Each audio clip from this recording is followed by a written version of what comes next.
Hello, everyone. I'm Kevyn and I'm Caty and we just got back from seeing the Mario movie. we couldn't see it yesterday, and oh boy, was I happier yesterday. Okay, so spoilers. As you can tell by The thumbnail. everything about this video. We were like, we're gonna make a YouTube thumbnail. Was it my suggestion? I think it was. That was no, like you were thinking it, but I was already doing it. Yeah, you were already doing it. Yeah. By the time you suggested it, but yeah. So it's like we gotta have sad Mario on the stairs and sad Mario and the Mario just like looking down sadly and just sad Mario and the brawl Mario being like dazed. But yeah, we sure saw the Mario movie just now. Okay, I wanted to open this. Okay, obviously spoilers. But yeah, I wanted to open this. Let's just get this out of the way. I'm gonna say, I will say that it is harmless. Harmless? No. No. You're going. No. Oh, okay. No. I thought that at first too, but no. No. Well, you know what? Let's get right into it then. So from here on out, I mean, we're gonna basically go through the plot. If you haven't seen the movie, we're literally gonna recount the entire movie. We're gonna go beat for beat here. We took notes. We took notes, paper notes. We wrote them in the theater. Yes. You can hear us rustling the paper. I was so worried somebody was gonna not tattle on us, but like you can text. Yeah, you can text if there's an issue, and I was half worried that the family behind us was thinking we were trying to like pirate the movie or trying to do something like weird, not pirate. You know what I mean? So I was really worried somebody was gonna tattle because we never do this. Yes, but this warranted it. Okay, so I want to start. By saying there's no twerking in this movie, which I was really surprised by. There is no twerking in this movie. There's no twerking in this movie. There is no twerking. There's no TikTok in this movie, as in the platform or the song. No, but this movie twerked on my soul. Okay, okay. I want to start out my thing by saying I had written an entire plot synopsis. What I thought would be this plot synopsis, like beat for beat. Beat for beat. Some parts are okay. Some parts aren't right. But do you want to read that first? No. I'll highlight where I was right, where I was wrong. Okay. I do want to say I want to start out because I want to read you my very first note. Yeah. I said -1 for Minions. Because there was a minion in this movie. They're okay. So the opening starts, and it's the illumination little animation. Of course, there's a minion, and I turn to Kevin and I say minions, and I have in my notes minions. Yeah, I have -1 for Minions. -1 for Minions. So we were off to a good start. Okay. Then the next logo was the Nintendo logo, which played the Mario Brothers Rant theme, the one that you're currently not hearing because it moved into a different song. Yes.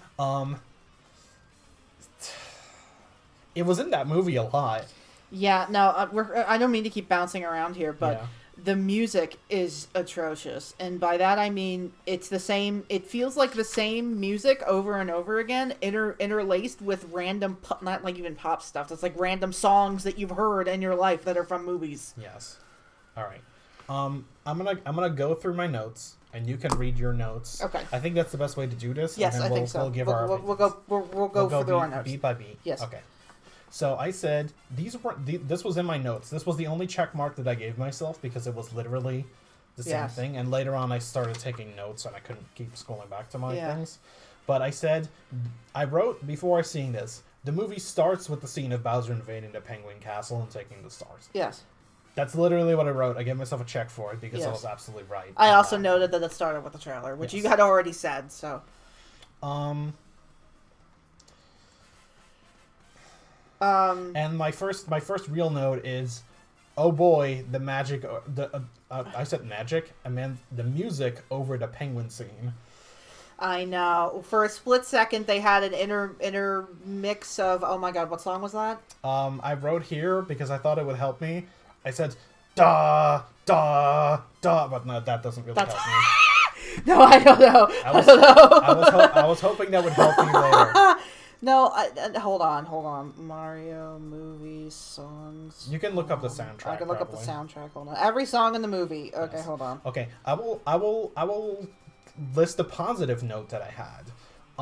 When Kamek used any spells, it made the little like noise that from Mario World. Yes. I said that was cute. Yes. I said that was a cute touch. I like that. Yes. All right. I wrote. So like we have basically the scene as it was in the first trailer, but edited for time, was basically like the opening scene. So if you've seen that trailer, you've basically seen the opening scene. Then it goes into the Superb Owl ad, which I did mention in my thing, but I thought that it was going to be more of a montage. Yeah. So it goes into the advertisement. I wrote, "Why are they super?" Because it was so super about them. Yeah. Yeah. I guess it's like it's just a thing. It's just a title. Yeah, but we know why they are because that's the game. But like inverse, why are they super? I didn't know what. I guess they tried to invoke thing, but whatever. Yeah.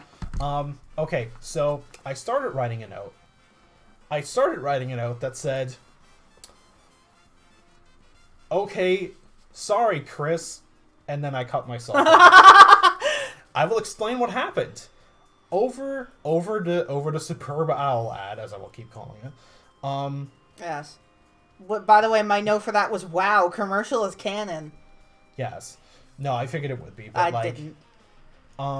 No, but I was listening to it, and Chris Pratt was doing a pretty decent Mario over it, and I'm like, you know what? I am so sorry because you know what? If I like the voice that you're doing here. I think that would be fine. Yes. And then I stopped my note because immediately the commercial stops and they have the joke, "Oh man, I can't believe we sounded like that." And then don't they fucking turn around and immediately you get fucking Charles Martinet's first cameo where he just speaks in the Mario voice and they basically make fun of him. Yeah, I didn't like that. Well, obviously I wasn't going to like that, and everybody thought that they were going to do it, but they immediately got it out of the way. Yeah. I can't believe it. But no, I literally wrote, "Why did he do that?" See, but again, I wrote, "And there goes Martinet."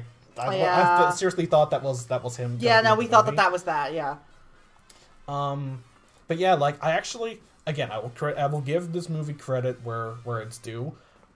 I liked Chris Pratt fine in that bit. Yeah, no, because he actually sounded pretty on thing, and I was like, you know what? Yeah, I'm kind of down. I'm kind of down with this. I kind of wish that it was still just Mario, but I can deal with this. That wasn't horrible. And then he stopped talking. I will say this about Chris Pratt: I did get used to his voice. I did get used to it. Chris Pratt is honestly the least of this movie's problems. Yeah, honestly. No, he was fine. He was fine. He was actually perfectly fine. He was fine. And he was better than trailers made him out to be. Yeah, no, they just picked the worst possible... They must have picked, alternate takes or, different takes than what they used in the movie. Because he actually sounded fine. He sounded fine. Again... He didn't actually sound so aggressively Chris Pratt as I was worried. No, see, again, it wasn't really... It wasn't exactly what I would pick for Mario, but I actually stopped noticing it. It was actually perfectly fine. Yes. So that's a positive that I have. The scene that they have is not in their house, which trailers seem to imply when they're watching the commercial. Yeah. It's in a pizzeria, and everywhere there's Punch-Out memorabilia. Yeah. I'm like, oh, that's kind of neat. And they had Lil Mac's gloves hung up. I'm like, oh, is it Lil Mac's pizzeria? That's kind of cute. Yeah. That's kind of cute. No, it was called Punch-Out pizzeria, and I'm like, really? Now you're caught. Now, yeah, no, I noticed that in that was too on the nose. Spoiler alert! I noticed it at the end of the movie. I know we said spoilers, but at the end of the movie, they go back to Brooklyn, and I noticed that during the fight scene, it was just called Punch Out Pizzeria, and I was like, that's fucking lazy. No, that was one of my first. I'm like, I didn't notice if they called it like Little Max or like something, I would have been like, that's kind of cute. Oh, yeah, that's cute. That's kind of cute because he is from Brooklyn. New York. He's from the Bronx. Oh, he's from the Bronx. But I don't think he's from Brooklyn, actually. No, but I'm like, that's cute. You know what? Like, that's a cute little thing. Yeah, no, you had to go and ruin it. No, it was ham-fisted. I didn't like it. No, now it's stupid.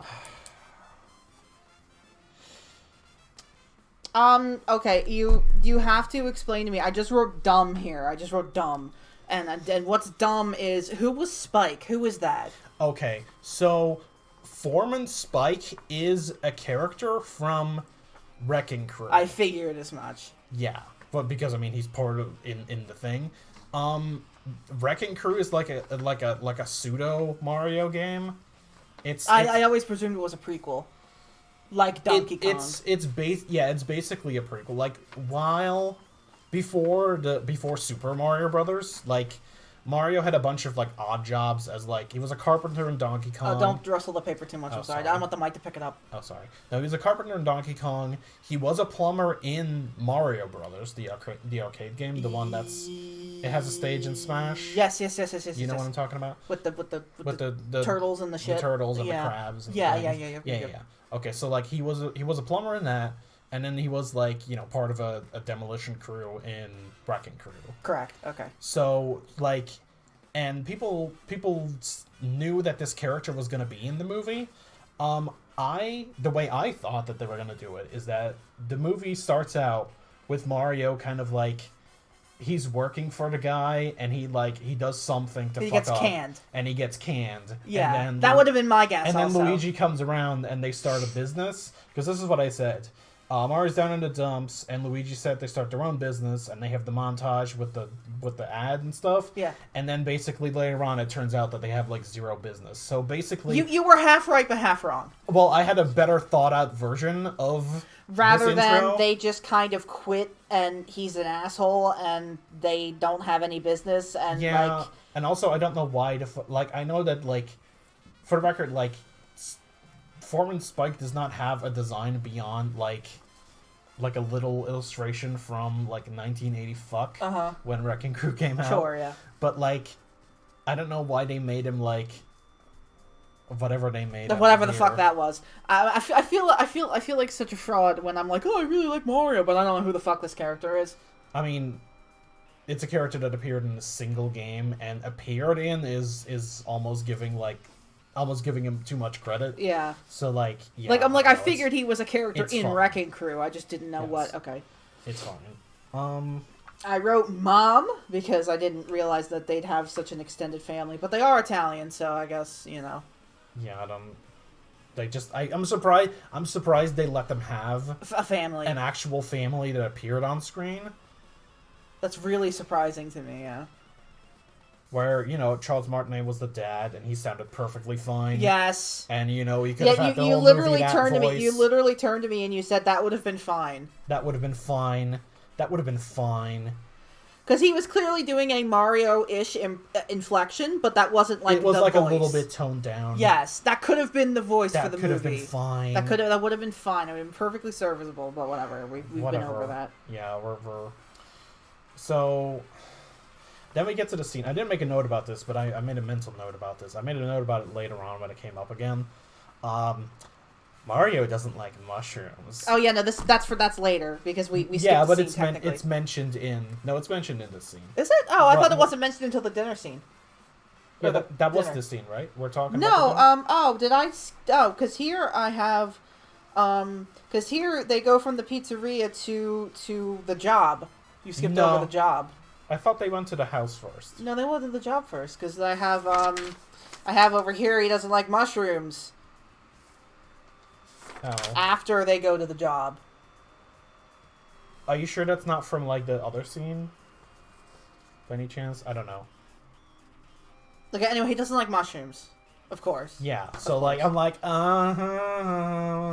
Mario doesn't like mushrooms. Okay. But they go on a job and they have a fucking montage where he's jumping through fucking Brooklyn and No Sleep Till Brooklyn plays, and I'm like, you just Googled songs that have Brooklyn in the title. Yeah. Enter. Anyway, I didn't really mind that scene in itself, but like no, it was fine. The music choice, because it was kind of cute that it was like a side scroller thing. Oh no, I thought that was cute with the little flag at the end. That was fine. It was fine in essence, but the music choice pissed me off. It again kind of went a little too far, I think, in the like shoving Mario imagery in your face. Yeah. But, like, it was fine. I thought it was fine enough. Now we get to possibly one of the worst fucking scenes in the entire Oh my god, movie. this is easily the worst scene in the movie. This is easily the worst because scene in the this movie. is the most Illumination yes, thing in the entire movie. This was Illumination. Basically, Mario and Luigi go to this fucking uppity people's house, and the uppity people are like, can you fix our sink? And they have a fucking dog. There's a fucking dog in this movie. And What's a dog? The fucking dog. I'm sorry. That's okay. Luigi pisses off the dog by accident. Like immediately, Luigi they come in and they look at the dog and they pass the dog. And the woman's like, "Oh, Fido's friendly." Yeah, and I don't remember the thing's fucking. No, I don't think it had a name. I'm just saying that. I'm sure he had a name. I'm sure he had a name. I didn't catch it. But I didn't fucking care. I was too busy bitching about it. I'm like, yeah, okay, dog, whatever. I don't care. Yeah, dog. Okay. But then Luigi steps on its fucking biscuit or whatever. Biscuit bone thing, like the chewable. And it immediately develops like a fucking vendetta against them. Yes. And they have this elongated scene in the bathroom where the dog sneaks in or walks in and closes the door behind him and then attacks them. Viciously, biting and snarling and attacking them. Not biting, or obviously there's no blood or anything, but the dog is vicious. And fucking just the dog that's not an okay dog. So it's stupid and slapsticky and Mario. I think this is the note, but that was the da da da because it was the da da da da da da da like they play that fucking musical piece over it. Yeah, I thought that was this is gonna so be fucking this is stupid. gonna be I a put hard the set. music. The music. I at one point knew what that song was. It's like a famous piece from a. Oh, was that the classical piece? Yes. Yeah, it was the classical piece. Yeah, it's like this classical piece of music. If you hear it, then you know what we meant. Well, I'll look it up later and post it in the comments if you're really curious. Yes. Or just in the description. Yeah. But so it plays this fucking dramatic music, and this dog is just the most evil fucking thing. Mario in the entire manages movie. to get it stuck in the shower. But the water is from the sink is leaking everywhere somehow. Suddenly, the entire house starts exploding. Because the dog was freaking out, and the dog knocked the pipe that Luigi just fixed out, and so the water's just everywhere. And the water starts filling the shower, and Charlie Day says to Chris Pratt, the dog is swimming, he's floating up. And the shower's filling up. The dog is going to attack us. And Mario's like, no, he's not. And Mario fixes it and flushes the toilet, which drains the shower. That I meant to make a note about, but I had no time for it. Because that's not how anything works. Because Mario already threw the fucking dog out the window. No, because the dog... Yes, because the dog gets accidentally thrown out the window. Or the dog accidentally jumps out the window. And they catch it with a plunger. And I wrote, that's not how plungers work. No. I know that's a dumb thing to fucking bitch about. No, but if I were them, I'd let that dog die. That whole fucking scene was so useless. It was so useless, and it was so. Literally in the middle of the scene, I was like, "Why aren't we in the Mushroom Kingdom yet? What are we doing here? It doesn't matter. Yeah. Nothing that happens here matters." No, because I already had See, okay, here's. I will say what I had, and then I will say what the movie does. Okay. So I had. Because what I had written is that, again, their business wasn't going well, which is true. And then I said that Luigi gets, an anonymous letter about, being hired to do some job. Which, because... oh, come to my castle, I'll bake you a cake kind of shit.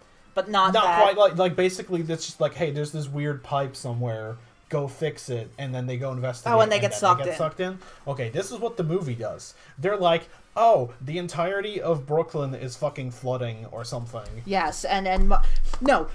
Here's what it is. They have the dinner scene, and then Mario goes into his room. So it was job, dinner, room. So it was. So my notes were right. Oh no, I forgot. I have a note here for when Mario goes in the room.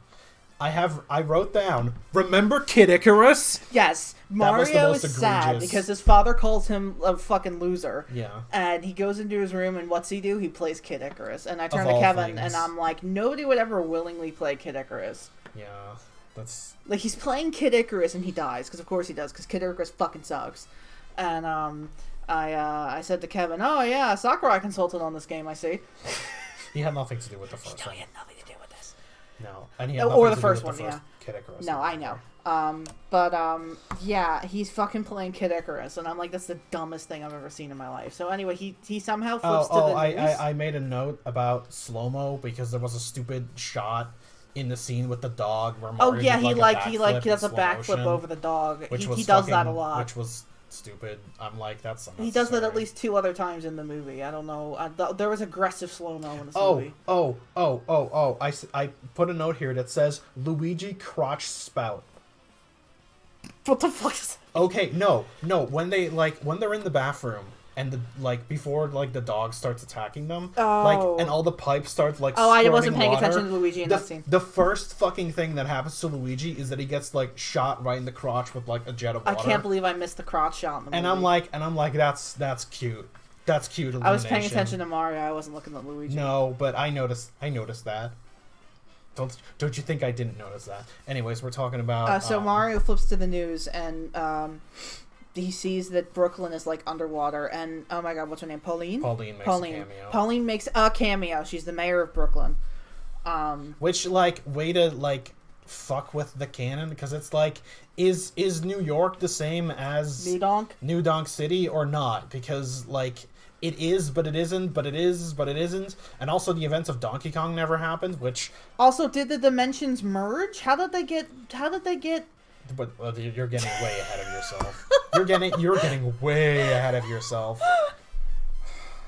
You're getting way ahead of yourself, but no. But yeah, Donkey Kong doesn't exist, except it does exist because it is a video game in universe. It's called Jumpman.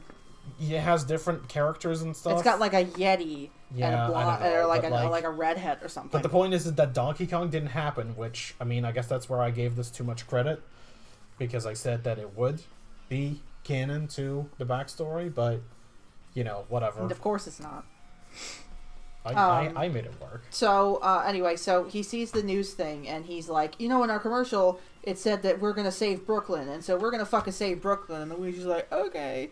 So they go into the main street, and there's water everywhere. And Mario's like, I know how to fix this. And they go into the sewers, and they end up getting stuck in the sewers. And they just find a green pipe. And then no, they don't find just a green pipe. No, they find a secret room that has a giant staircase that leads down to where there's a green pipe. It's all these pipes and shit. It's a super elaborate room. Yeah, I don't know what that was about. No. I don't know why is it there? I don't know why that was there. They could have just had the pipe. Yeah, I don't know. Whatever. Anything to waste time. Yes. I think I switched. So they end up getting into the pipe. I made a comment about when they were in the sewer. Yeah. Because they had to go across a beam. Yeah. And they were climbing upside down, and I put, how is his hat still on? So whatever.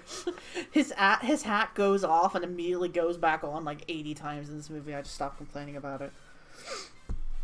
I wrote obligatory underground music. Yeah, I didn't bother with the fucking underground music. Obligatory. Honestly, if I have one thing that I can say that the music in this movie did at least sort of, or is at least a positive, it's that they didn't abuse the underground theme. Yeah. Because it's probably it's probably one of the worst songs from the original Mario, because it's just it's 20 notes, not even. It's extremely repetitive. Yes. So I'm glad they at least didn't beat you over the head with that one.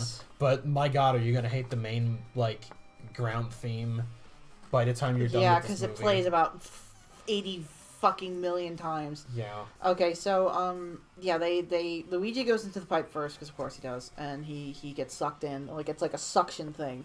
And then Mario ends up getting sucked in, and they get separated, more or less. Yeah. In, like, the slipstream and of the pipes. Of course, Mario's like, oh, everything's gonna be fine as long as we're together. And then they immediately get separated. Yeah, I rolled my eyes. I'm like, I was like, oh, okay, yeah, okay. all right. So, Mario ends up in the Mushroom Kingdom. We see him first, I think. Yeah. Toad shows up. And Toad is so fucking annoying. I'm sorry. He's so fucking annoying. Okay, you know what? I'm actually gonna say something. Toad didn't even nearly get on my nerves as much as I thought it would. He didn't get on my nerves for about 5 minutes. He was pretty easy to ignore, I found. Oh my god, with that shrieking? No way.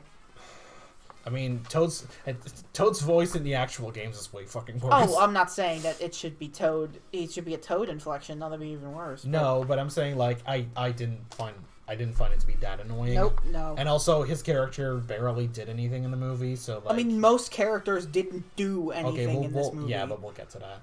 I noticed immediately they played... This is where the overload of everything started, because they start walking, and immediately it kicks in with the Captain Toad music. Yes. Immediately kicks in with the Captain Toad music, and they've not moved for like 2 inches. Even though he's not fucking Captain Toad. No, but they've not moved like more than 2 inches, or like I think they're called Bitty Buds. They're from they're the little ladybugs. Yeah, they're from 3D Land initially. Yes. But like they immediately and the thing that steps, the side step. I don't think it's called a side stepper. No, I forget what those are called. They're from they show up in the jungle / swamp levels in New Super Mario Bros. At least on the Wii. I forget what those are called. Those were probably the most obscure enemy that they used in this movie. Probably, I would say so. That was, in terms of enemies, that was the deepest cut. That was the deepest cut, honestly. That was the deepest cut. Because technically, you might not know the ladybugs, but you'll know them as the cart, which they show off. Oh, sure, yeah. But, like, either way, like, they've been in a lot of recent games. Oh, so they're not super obscure. We cut to Luigi, and Luigi is in Bowser's domain, and Luigi gets chased by a bunch of dry bones who are fucking zombies. They're not zombies. No, yes, but no, not in the way that they're not like... They don't rise up from the ground and like... Yeah, that was a little... They don't do that. That's not what they don't like... Or like they literally did like a zombie walk, I think. Like, they don't do that. They don't do that. I think they sometimes might, but, like, most of the time, no. Okay, they might, but still, they only did it because, how else are you supposed to know that they're scary? Yeah, it was, no. Dry bones are not fucking zombies. They definitely did the fucking fire in their eyes to make them scary. Yeah, that was the other thing I wanted to bitch about. So they have a big chase scene, and Luigi, not once, but I think thrice, trips through lava. Like, he trips through debris to get through lava. And each time I was like, you fucking asshole. How are you not dead? Yeah, I was also thinking, like, well, they got really... Like, I know that, like, it's Mario logic and you're close to lava all the time in those games. But, like, I'm like, wow, you're not even, like, a little singed after this. No. He's just tripping over debris and getting across pools of lava. I'm like, there's no fucking way, dude. There was that part where he got, like, grabbed by them, and he somehow managed to kick them off and still, like, managed to, like, get upwards. Yeah, that's what I mean. Yeah. Like how the fuck did you do... Like, I know, but shut up. I know. So, Luigi ends up in, like, a creepy, like, manor-y place. It's like an abandoned castle. It's like an abandoned castle, and Shy Guys are there, and I forget what you call the one with the gas mask. Sniff It. He encounters Shy Guys and Sniff It's, the only things that look on model in this movie. Because you literally can't fuck them up. Yeah, they're the only things that look on model. They look on model, yeah. They were creepy, though. Like, Shy Guys are usually really cute, but they were creepy. It's because of, like... They were supposed to be creepy, They made them, like, kind of weirdos. Even though Shy Guys have, like... they're enemies in Yoshi. I was about to say, they've not really been much... No, I do see what you're saying. Because I think Shy Guys are really cute, but of course, the Sniffet talk like this. That startled me. No, but it's true. He talked like that. Yes, he talked like that, and I was like, okay, so. Meanwhile, we're back in the Mushroom Kingdom, and Mario's going to the castle. And this is where I wrote Toad is now annoying. Keenan Michael Key's just screaming the entire time they're walking through the town. He's just yelling. He's just rambling. He just won't shut up. That's where I'm like, okay, no, I'm putting my foot down. You're fucking annoying. Yeah. No. When I said Toad wasn't annoying, I wasn't counting that scene. I was counting the rest of the movie. Oh yeah, the rest of the movie he was basically like a non-presence. But my tolerance of him was completely gone after that scene. Yeah, I wanted him dead. I know. Yes. He just did not shut up. He would not shut up. I noted, yes, Mario theme. As in, we get it, like... I was not even doing that because I noted, why so dangerous? Yeah. Like, the town okay, you know how you have, like, the floating blocks and you have to, like, jump across them at a certain time? They're everywhere in the town, and the elevators don't have walls. They're, like, lifts, like... that you see in the games. I don't know why anybody would want to live that here. Is so fucking unsafe. That makes no sense. Why would the town be laid out like that? Especially because, like... And there were blocks with, like, spaces between them. Like, somebody would fucking die. Yeah. And this is the way to the castle? Yeah. And later on in the movie, we get to the castle with a motorcycle, and apparently that wasn't an issue. No. You know, we just went up elevators and across those gaps with the fucking motorcycle, I guess. Well, I think it just, like, drove up a wall, so that's... Oh, I get it. Fair enough, but still, that bothered me. But yeah, no, the town's fucking dangerous. Nobody would want to live there.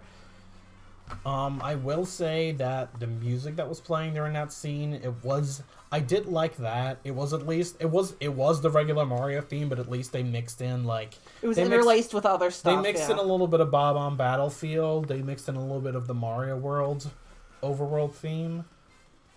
So like I think it's the athletic one, I think it's called. Yeah. But like they mixed in those, so I'm like, yeah, okay. I have a note here. This is I was actually like internally screaming. There's a bit where Toad goes from a green pipe to a blue pipe. There's a green pipe, a red pipe, and a blue pipe. The fucking pipe scene. Yes, he goes down the blue pipe, and Mario doesn't know where he went because he didn't see it because he's lagging behind. So he goes down the red pipe. They do like the Scooby-Doo thing. Where, there's like a 30-second gag where he's just going from pipe to pipe to pipe to pipe. And I said, I know this is a gag, but fuck off. Is what I wrote. Also, I saw like they did like a thing on Twitter that was just a GIF of that bit, and I'm like, yeah, this looks like a thing that's just here to be in like promotional material. Yeah. It's stupid. It's just don't insult my fucking... I know it's for children, but don't insult my intelligence. It's stupid. Right. That doesn't make any sense. Why would a town have this? Yes. Okay, so they go to the castle, and the Toads think the Toads think they're hot shit. They have huge dicks. They're like, no, you're not gonna come in the castle. And so Keenan Toad is like, oh, I'm gonna cook you some food. This works. He gets out a wok and he starts cooking, and then he's like, oh, you better sneak inside. Before you move on, I'm not moving on yet. Okay. Of course, when Mario goes up to the castle, he's like, I'm looking for the princess. And the Toads say, you should try another castle. I start clawing my eyeballs out. No, I literally wrote, another castle. I wrote, there's the other castle. Yes. I'm like, yeah, okay, we get it. We get it, fuck you. That's the only joke that exists, and everybody has already made that. Everybody and their mother has made that joke. Like, yeah, okay, of course. So Mario, he gets past the guards, and he goes inside the castle, and more guards immediately spot him, of course.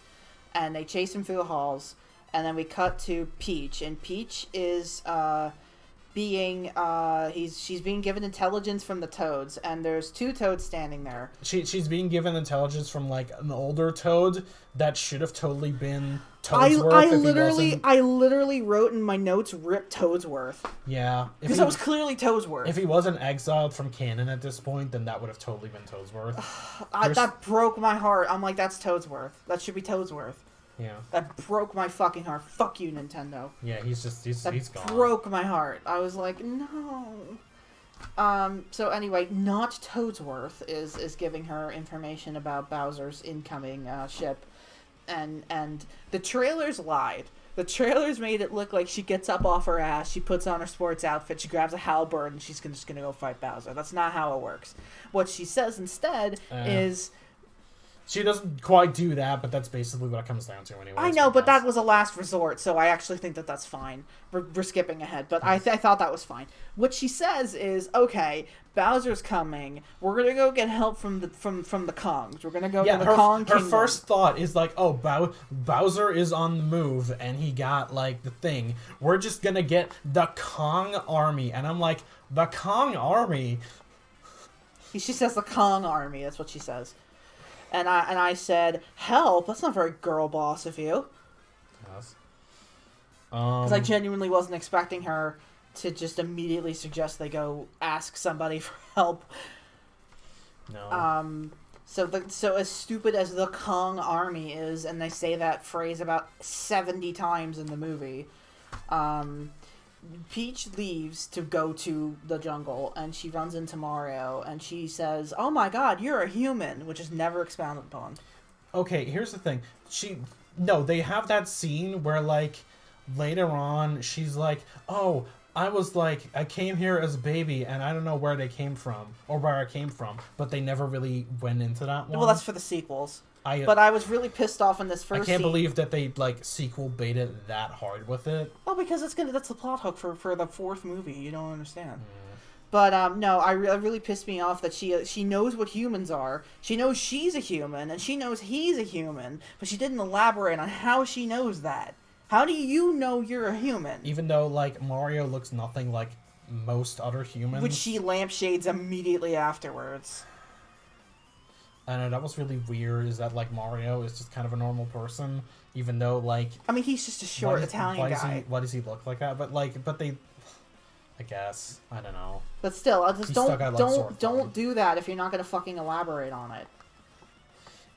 Also, they have the thing where, like...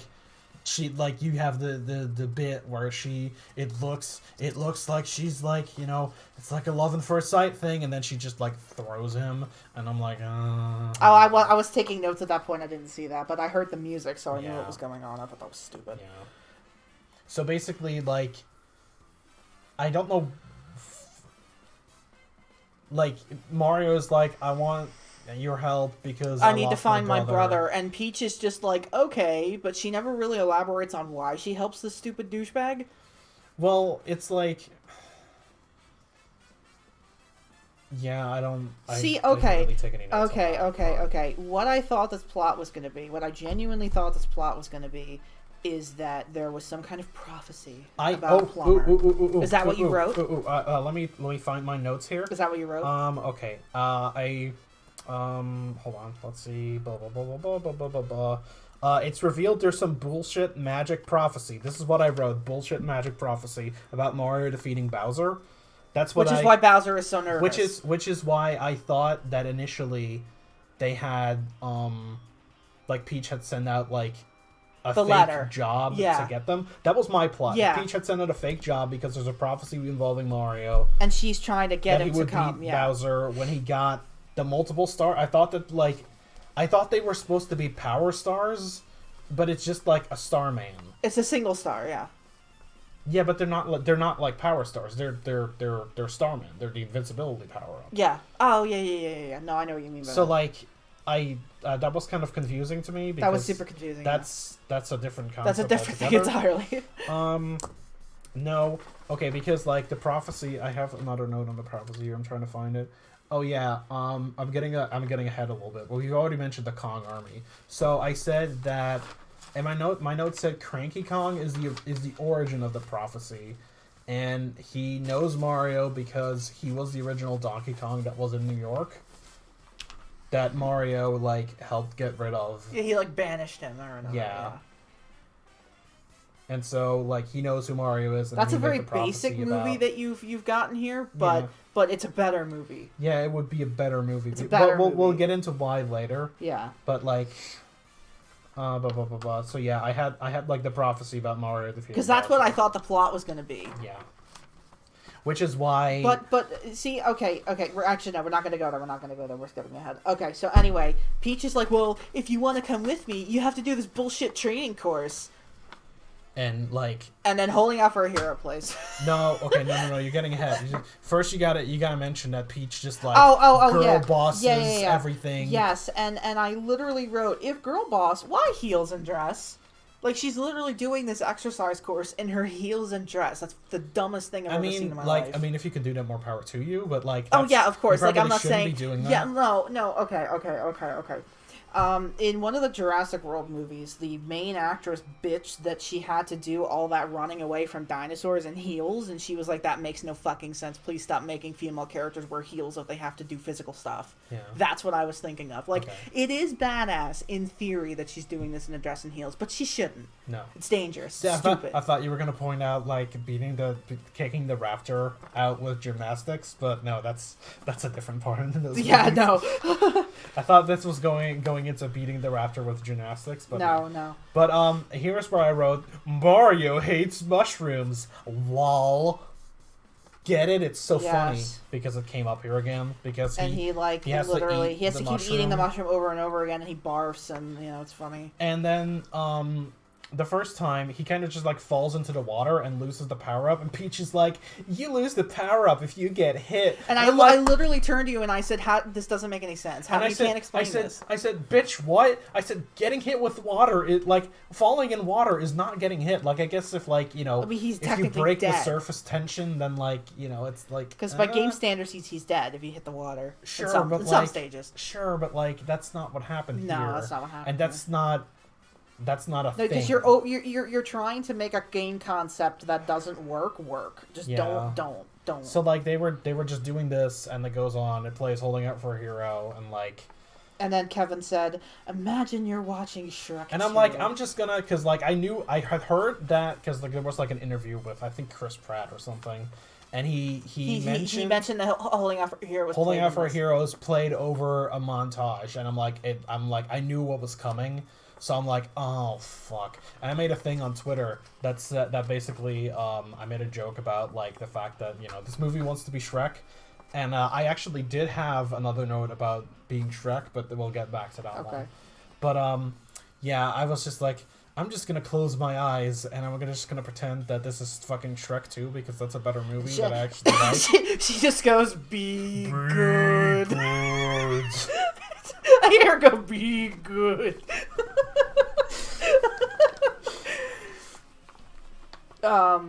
Okay. Okay. Now we go to a scene with Bowser. And of course, Bowser is the best thing in the movie. No. I want to read I want to literally read my note that I wrote here. So the Bowser scene starts, and I write, Jack, save me. I wrote Bowser's School of Rock, which I think I don't think that's what the movie's called. Yeah, and here I point out that apparently, he calls it a superstar, which I don't know if that's ever what anything calls the Starman power-up. I'm gonna have to look that one up, because, I don't know if they're ever called superstars. I thought that superstar was, the Mario Party thing. Yeah. I don't know. But at this point, I was still under the impression that it was a power star, but he kind of goes into the fact that, it's not. It's like a power up that he has, which I already figured, but it's not in the way that I thought it was. No. But so the scene opens, and why I said Bowser's School of Rock is that the scene opens and all the Koopas are fucking mosh pitting to metal music. It's fantastic. It sounds goofy, but it's fantastic. Bowser loving it. Bowser's being a badass, and I was like, this is School of Rock vibes. I was like, that's fucking fantastic. Bowser asks, Bowser tells his troops, what the deal is. And they're going to invade. We're going to invade, and then they're going to marry Peach. And everyone's like, what the fuck do you mean marry Peach? She doesn't like you. And then he's like, that's why I like her. Yeah. So, Bowser goes the Paper Mario route. Yeah, it's more because he wears the Odyssey getup later. Yes, which I thought was cute, for the record. I thought that was cute. I said to you that was cute. He wears the Odyssey getup later, but it really was more in line with Paper Mario, which is what I was hoping for, because that's one of the best iterations of Bowser ever. So yeah, Bowser was very much like Paper Mario Bowser, where he's like good. Kind of like, you know, he strikes a really good balance between intimidating and goofy, and he's kind of like a big bully, which is what Jack Black had already kind of hinted at was more his character. He's just this big bully. Which, I mean, again, I've already said this, I think, and I will say it again. Bowser is the best part of this movie. There's nothing that involves Bowser in this movie that I don't like. No. I never was like, oh, that sucked, or oh, that was stupid. Okay, no, I will not. No, okay. I won't go that far, because Bowser is involved in the plot, and I have my issues with the plot. Oh, well, that's... Okay, fair enough. I mean, like, literally, like... Okay, no, there's no scene that Bowser's in that I didn't enjoy. Or at least... Okay, here's the thing. Before we get into the climax, there was no scene with Bowser that I didn't enjoy. Oh, sure, yeah. Because, you know, in the climax, he's not really a character anymore. Whatever. I almost wish that, like, Bowser, like, wasn't actually... I almost wish that it was like Paper Mario, where Bowser He gets superseded by somebody else. Yeah, but Bowser's just kind of off in the background doing his own thing. Yeah. And doing, like, having shenanigans. Because that was way more entertaining than, like... See, for the sequels, that's probably what they're going to do. So that's more in line with what I would have wanted. But anyway, no. For the most part, he's perfect. Bowser's perfect. Basically, so anyway, I mentioned here the creepy Shy Guys. Is this where Luigi gets dragged in? Or don't we? No. Okay, no, there is a shot where we get Luigi being, like, hauled into the Shy Guys, like, Team Rocket balloon. Oh, right. Which is shaped like a Shy Guy. Oh, and then he goes to Bowser's... Oh, yeah. Okay, so we cut to... Okay. No, I gotta comment on this scene, because it was fucking Muppet Babies. No, I commented on that too. So basically, so the Shy Guys load him onto the ship, and they're flying him towards Bowser. And Luigi sees the castle, and he reminisces about when he was baby Luigi. And I wrote, had to fit in the fucking baby somewhere. Yeah, they have a design, they're gonna fucking use them. Yeah, I also complained about the random babies. I wrote random babies, but I was thinking Muppet Babies. Yeah. Even though, like, that's not fair, because it was, like, a gag in that movie, not, like... It wasn't intended to be, like, a big spin-off initially. No. That just kind of accidentally happened. Yes. But... So Luigi reminisces about all the times that or, like, a specific time, but it's implied that it's been more than one. Like Mario's always been there to save Luigi. So Luigi's reminiscing about his brother, and he's, like, missing him because he's like, oh, well, he can't help me here. I'm really on my own. Yeah. It's completely random. So then we cut back to Mario, and Mario is having a montage of going to the jungle, and stupid shit's happening throughout the entire thing. Hold on. Before that, they have the scene where they're leaving town. Oh, pardon me. No, yeah. I meant to make a note about that I was angry. Yes. I meant to make a note about something, but I didn't, because I was just too mad, and I kept losing my place. Yes. No, but, like... This was when I was really starting to get sick of some of the musical cues, because they kept playing, like, the Isn't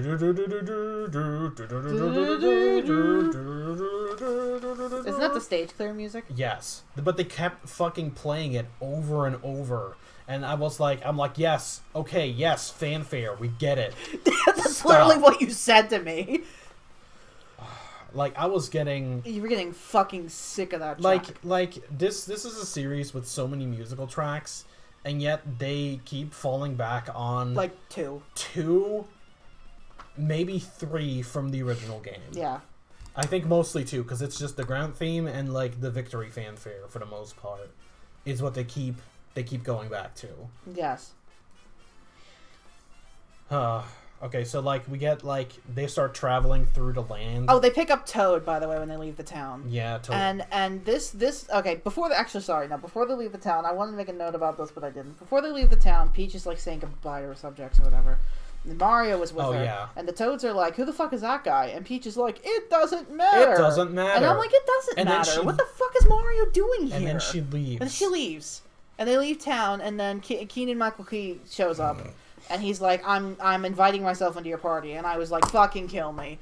Of course he's going to stick around, but, like, fucking kill me. Yeah, see, after that point, I really didn't notice him much. He didn't have much to do. No. I honestly don't know why he tagged along. No. So they can sell merchandise. Other than to be like, Mario's my best friend. That was really annoying. I didn't like that. Yeah, that was like his only gag. His only thing is that he's like convinced them. He's like he really loves Mario. Yes. Anyway, they have a montage where they're walking through like the various levels, and there's the cheap that we saw from the trailer. And at least they didn't have the fucking like get it off gag that the trailer had, because I was like, that's so forced. Yeah, no, it's voiceless. It has a song over it. I don't remember what song it is, but it has a song over it. I think it was like an original. Oh, track. Was it? I thought it was a pop song. Okay. I mean, I would have noted it here if it was a pop song, but I don't think that had a pop No, song. okay, it probably didn't then. So during the montage, they see a pack of Yoshi. That is the only appearance of Yoshi in the movie. I said Yoshi got a literal cameo. Yeah, I said enjoy those 2 seconds of Yoshi. Enjoy those 2 seconds of Yoshi. And we'll get back to lack of Yoshi later. I think after the little I have here I think we cut back to Bowser. We cut back to Bowser, and I'm gonna point something out in this scene. Okay, so Bowser, this is a good scene because Bowser is he's singing a song. Bowser's Jack Blacking all over the place. Yeah, Bowser's Jack Blacking, and honestly, that's when he's at his best. Yes, that's when he's Jack Blacking. Because again, Jack Black is the best part of this movie, hands down. Yes, and he's like, I feel like he's the only voice actor who, like, you know, it's like they couldn't have gotten anybody else. Like, this had to be Jack Black. Yes. So I'm like, you know what? Like, yeah, this had to be Jack Black. Like, this the song was written with Jack Black in mind. Yeah. In fact, I think the credits actually... No, it was performed by Jack Black. I thought it was written by Jack Black. I mean, if he had a hand in it, it wouldn't surprise me. No. But it was Jack Black all over. Yes. Like, basically, the scene opens, and Bowser's playing a fucking piano, and he sings a ballad on how much he loves Peach. And yes. I thought that was genuinely hysterical. Yes. I was genuinely laughing. I thought that was really funny. That was a funny part of the movie. Yes. I will point out, because, I mean, I'm a nitpicker. Bowser had a piano... with Ludwig von Koopa. Which... Huh? Huh? What? That was just like... That was the most confusing cameo I think they had, because I'm like, huh? Huh? I know. I wanted to note the Ludwig von Koopa, but it was so out there that I knew I'd remember it. I wrote, I love you, Jack Black. Yeah.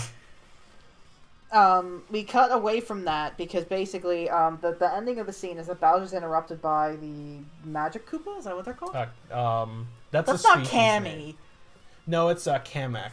Oh, it's Kamek. That's his name. Is the specific? That's Kamek. Right. I'm like, it's not Cammy because she doesn't exist anymore. It's specifically the one that's like the caretaker in the Yoshi's Island games. Right. So Kamek says, our intel says that she's with Mario, and at least he describes Mario. This is what the movie is like. Peach is like, my intel is that Bowser's doing this. And then Bowser says, my intel is saying that Mario and Peach are doing this. That's the movie. Yeah. Like, they had no idea how to move the plot along. They do not interact. No. Like, it's ridiculous. That's how the plot moves along. I thought that was ridiculous. Yeah. Also, like, and then we get, I think this is later, but I'm gonna fucking talk about it now. We get to the scene where Bowser's like interrogating Luigi. That's the next scene. That's the next scene. Yeah. I think there's another. No. Between it is Peach intrigue. Yeah, but I'll talk about that in a second. I'll just knock these Bowser scenes out like back to back. Yes. But he's like talking to Luigi, and Luigi has that thing from the trailer where he like talks way too much. I like how the trailer cut out all the mentions of him being in love with Peach. I thought that was really funny. Yeah, like I love how because Bowser mentions it like 3 times in the scene, but each iteration was edited for the trailer. Yeah, because he says I'm looking for a guy with a mustache, blah blah blah, and in the movie he says I'm looking for a guy with a mustache that's hanging out with my fiance. Yes. Okay, one line made me laugh. Bowser says to Luigi, "Is Mario the type of guy that Peach, the princess would fall in love with? A princess would fall in love with?" And Luigi says, "If she has taste." That made me laugh. Gay Luigi. Okay, no, yeah, okay. I'm gonna bring it up right now. I thought Luigi and Mario were gonna kiss. I'm not fucking serious. Okay, let's put a pin in that one. We'll get back to that one. We'll get back to that one. This movie's so homoerotic between those two. I don't know what was going on. Oh but no, that's when Luigi says, and I started laughing because I thought that was genuinely funny. No, I heard you laughing next to me. I thought that was funny. No, but like, I like how Luigi like gives a bunch of extra information to Bowser that he like wasn't even asking for. But like. Whatever, it's whatever. I bitched about that scene at length because Luigi's like, oh, something like with the letter on his hat and the thing, and Bowser didn't even know that. Bowser didn't know or ask about that. So like, he just said, "I'm looking for a plumber," and Luigi's like, "Here's a social security number and where he lives and what our parents' names are and what their maiden names are, and this is our cat and the street we grew up on." Yeah, like it was because like I already thought that from the previous like its appearance in trailers. I thought that gag was kind of, yeah, okay. It's like the overly specific denial, but like that's taken not to the extreme. No, but Luigi wouldn't do that. Luigi wouldn't sell out his brother. No, I don't know, but like, yeah, it was weird. Okay, Peach intrigue. Basically, they end up in the flower field, the fire flower field, and it's the scene where she's like, "There's a lot of galaxies out there." And she's talking to Mario, and she's like, "I don't know where I'm from. I was abandoned as a baby." This is where I wrote. She's related to Rosalina. Oh my god! I was gonna write that down too, and I didn't. That was my immediate thought. I'm like, her and Rosalina are related. Like they're related, or more accurate. Like, I don't know if like they got her like Rosalina's backstory from the original Mario Galaxy like mixed up with Peach or something, but I'm like, that's what they're gonna do. Oh my god, I was gonna write that down, but I didn't. But I knew I'd remember it. Peach and Rosalina are related. They're gonna be related. They're gonna be related. It's gonna be for like a sequel because for some reason they brought this up. This is like a big thing with Peach's character, and it never comes up that much. Yeah. Peach intrigue. And Mario's like, oh, I'll show you the real world. I can show you the real world. Yeah, because she's like, and what's your world like? Okay. And he's like, I'm going to take you to Brooklyn sometime. And I said, is that a threat? Yes. I think he might have also said that later, or at least said something else like that later, but the point is, whatever. She's related to Rosalina, I think. She's related. That bitch is related to Rosalina. You cannot tell me otherwise. Okay. So now they get to the jungle. No, they don't, because in the meantime we see Luigi in the dungeon. Hold on, where's my notes about the dungeon? I had notes about the dungeon. Where's that? Oh. Did I forget the notes? I don't. Huh. I guess I didn't have any notes on that. Okay, well, it's because it's the fucking Luma scene. It's the Luma scene unedited. We've seen it. It's not even edited for time. It's complete. It's more or less unedited. Okay, and I'm gonna bitch about this character right fucking now. The character never does anything. It doesn't do anything. It's just creepy and weird. And why is a Luma here if you're not gonna hint at Rosalina? See, okay, here's. I mean, that is a hint at Rosalina, but. See, here's where I point out that, you know, I would have done, and I wrote in my thing that, like, oh, it's clearly a hint at the fact that, like you know, they free. I'm gonna skip to the end. I said they free all the prisoners, and then, like, you know, they actually fight Bowser, and then they're losing, and it's like, oh, and suddenly it turns out that the Luma can just summon Rosalina, or is Rosalina, which is another favorite of mine. Yes. But, you know, I guess they took a third option and just made the character useless. All it's there for is spouting, like, weird nihilistic dialogue. Which is funny because a cute character says it. And it's like voiced by like either someone who can sound like an 8-year-old or apparently it was a literal 8-year-old, but still that doesn't make it funny. No, that makes it worse. Actually. I'm not hating on the 8-year-old. No, that's not the 8-year-old's fault. It's the shit they gave him to say. That doesn't make it funny. So they cut back to the jungle. It doesn't matter what happens in that scene because nothing happens in that scene. They cut back to the jungle. They're finally in the jungle, and Peach knocks on the door, and the fucking Kong answers. I guess it's a random one. I thought that they would, like, you know, do something. You want to know something that really pissed me off? That really, really, really pissed me off and showed me that Nintendo doesn't really give a shit. Nintendo only gives a shit when they want to. Yeah. All the fucking Kongs had unique designs. It's because they don't give a shit about the Kongs. No. But the Toads can have glasses if they're lucky. That pissed me off so bad. I didn't write it down, but that pissed me off. Because all the Kongs are wearing different clothes, and they're cool. And the Koopas, too, also. Some of the Koopas were different. There was one Koopa with an eye patch. There was one Koopa with an eye patch, and some of the ones in the Rock Band looked unique. But otherwise, they all looked the fucking same. I was actually going to comment on the Rock Band. I never did. No. So that aside, I'm sure they had to fight for it. That aside, every single Kong looks unique. Every single one. And that really pissed me off. Also, I don't know what the fuck they're dealing with. Because, okay, here's the scene. They knock on the door, and a Kong opens, and they're basically... That's what they're called, right? Kongs? Like the apes? I guess they're all related to... Well, I mean, it was the Kong army, so I'm guessing they're all related. Okay. But yeah, they're just monkeys. They're gorillas or whatever. Yeah. But, okay, like, let's just... Kong is shorter here, so let's just go with that for now. So, like... Just one of them opens up, and it's a completely random character. It's not an existing one, even though they could have easily put some existing one in there. Kong there or something. I don't know. It might as well have been Funky Kong, honestly. Yes. But they didn't I said go chunky, for that. but funky is what I meant. I said chunky. I mean, chunky is pretty funky. But... Yes, yeah. No, I would have made it Funky Kong personally, but because he basically acted like Funky Kong, sort of. Yeah. So Funky Kong opens the door. He opens the door, and Peach is like, "We want to go see your king." And then I think at first he says no, and then he's like, yeah, I'll take you." And then he gets a fucking go-kart. Everybody drives go-karts. Yeah, okay. Town. I don't know why the fuck the Kongs specifically drive go-karts. I'll tell you why they drive go-karts, so they could justify the fucking go-kart sequence. Yeah, but I think it's the only fucking reason they all drive cars. But it was really dumb. No, it's really dumb. It's really dumb. And okay, they get in the fucking car. I wanna read my note. I said, "Take Kong me." I wrote music. Why? And I said, "What fucking society runs like this?" Yeah. Like, this is even worse than Toad Town. What the fuck is this? Yeah, no, because they all lived in the middle of like. A racetrack. Borderline like a racetrack.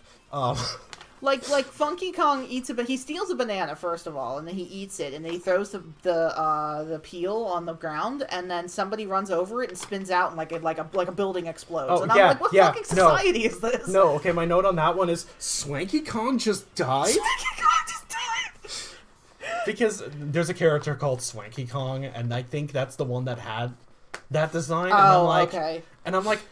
Swanky Kong just died? Yeah. Because like the cart he ran into a house and the house like exploded. I think he was dead. Yeah, I think he fucking died. And so I was like, what society runs like this? So they go to Cranky Kong. Cranky Kong isn't very cranky. No, he's not very cranky, nor is he fucking old enough. He had a white beard, but otherwise was fine. He was not nearly old enough looking. No, because he's always got like I don't know, like a cane or like a walker. He didn't have cane or glasses even. I don't think. Like he did have like tiny reading glasses. Oh, okay, but he didn't look like Cranky. He looked long. Also, I don't know why he was the king, other than the fact that they had a king. Okay, so Cranky Kong gets to be king, but like Peach just gets to keep princess because it's cute. Princess because it's cute. I wrote, "Is it Cranky dead?" No, Cranky's wife is dead. I thought Cranky died. Oh, no, that's his wife. No, Cranky's wife died. Oh, because I'm like, there's a ghost in the Donkey Kong games. That was Cranky. No, Cranky's wife dies between Donkey Kong Country 3 and 64. Pardon me. I thought Cranky died. No, Cranky doesn't die.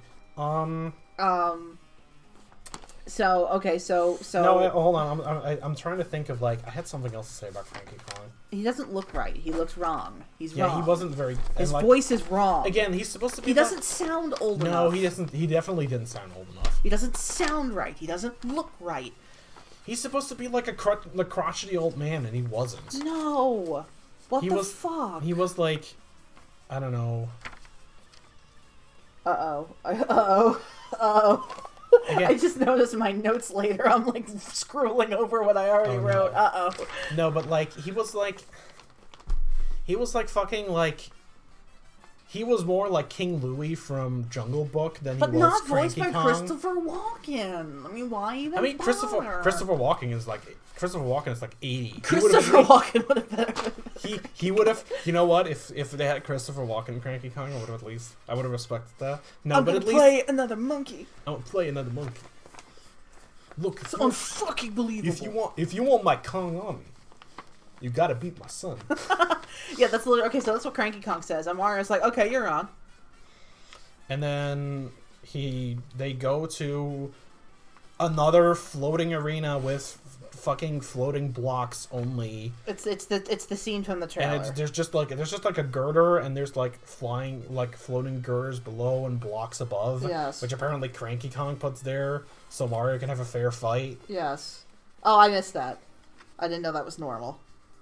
Yeah, no. Or not normal. But like it's like, but still like they just. How do you do that? I blocks? know. Like, I when Bowser walked down the stairs to Luigi when he was like tied up or whatever. Yeah. I was literally thinking to myself, how what are the mechanics of this? How do you install something that's floating? Does it need power? How long is it powered for? What if Bowser just walked down the stairs and then they just gave out and then he just fucking died? Like, I went on like a Spoonie type tangent where like 10 minutes eclipsed as he was walking down the stairs. Yeah, Bowser broke his fucking hip. Like, time just dilated, and I'm like, how do those stairs work? How do the floating things work? What goes into them? Is it expensive? I must imagine it was expensive. Yes. So there's an adoring crowd. There's a fucking crowd scene. It's crowds, because we can do that now. And Donkey Kong comes out, and DK. And the fucking Donkey Kong 64 theme DK. plays. But that's the only part that plays. It's just the DK Donkey Kong's here. That's the only part that plays. I don't even think they get to Donkey Kong. Yeah, I actually don't think so. It's just I don't think they get Donkey to Donkey Kong. Kong is here. No. It's just DK Donkey Kong. This is the only part that plays. It was the actual because I mean I've certainly heard it enough to recognize it on listening. Yes. But like it was a direct rip from 64. Yes. Was it a high quality rip? It could have been better. Could have been better. I commented on the fact that they had Donkey Kong say that it was on like Donkey Kong, and I said, well, you copyrighted it. You might as well use the phrase. They copyrighted it? Yes. They copyrighted it for the promotion of Donkey Kong Country Returns, I believe. Stupid. Yeah, no, Nintendo has the rights to that phrase. Wow. I said you did not earn that 64 sample. You did not earn it. No. Didn't credit it either. I like how when they entered the jungle, first I'm like, oh, okay, I see how it is. You can get like the first songs from Mario games, but you can't be arsed to fucking mix in the jungle music from Donkey Kong Country, but they did have a little snippet of it in there, so yeah. Technically, we can't complain. That's the one thing we can't bitch about. So there was basically very little. They name drop Diddy Kong in one scene, and like Chunky and Dixie are there, but that's yeah. No, I was that's as much Donkey Kong Donkey Country as you're gonna get, yeah, or Donkey Kong in general. Yeah, during the fight they cut to Diddy Kong, or before the fight, during the fight and before the fight they cut to Diddy Kong, who's hanging out with Chunky and Dixie. Chunky and Dixie. I was gonna say Tiny. That's not who that is. It was Dixie. No. And I said no, Lanky. No. He would have improved this movie. So Mario is really struggling with the fight, of course, because he's fighting a fucking monkey, and he tries to get a fire flower, and DK blows on it, and then it gets all singed. Work. And I said that's not how anything works. No, I'm like, it's not literally on fire. I'm like, it wasn't on fire before. How did you blow it out? How did you do that? Whatever. So anyway, Mario's getting hit fucking spanks, and he gets thrown up in the air. And Peach says, the block! I'm so sick of seeing question mark blocks at this point. I'm so sick of it, because they're fucking everywhere. You forgot to we didn't mention this, but when Peach sets up her, like, training course before she girl bosses, it comes out of a giant question mark block. Oh, yeah, no, that also annoyed me. Other blocks, question mark blocks. There's question mark blocks everywhere in this movie. I was sick of seeing them. Yeah, but yeah, the exercise course. I mean, came it's out the of a Mario question mark movie. You block. gotta have question mark blocks. Yes, it came out of one of those, and I was like, that is fucking stupid. But anyway, he goes to the question mark block and he hits it, and he gets a cat suit. He gets the cat bell. Cat bell, is that what it's called? I think it's the Super Bell. Super Bell. He gets the Super Bell, and he turns into a cat. I wrote, I love Meow Meow Mario. Good, I didn't write that. And it's funny because he's a cat, but then he starts like kicking ass, and like the animations are like ripped straight from the game, and I thought that was really cool actually. Yeah. Like he throws the thing, and it like throws like in the game, and he does the tackle in the air, dive, and it looks like just from the game, and I thought that was neat. Yeah, no, and see again, like there is good stuff in this movie. It's just that like they actually styled the animations more or less exactly from the game. Because I'm gonna point this out right now. Because Mario 3D World is one of the games they played. They played a grand total of like 5 games. Yes. They played the original Mario Brothers. They played Mario 64. They played New Super Mario Brothers, probably the Wii version. Yeah. They played Mario World, and they played Bowser's Furry? No.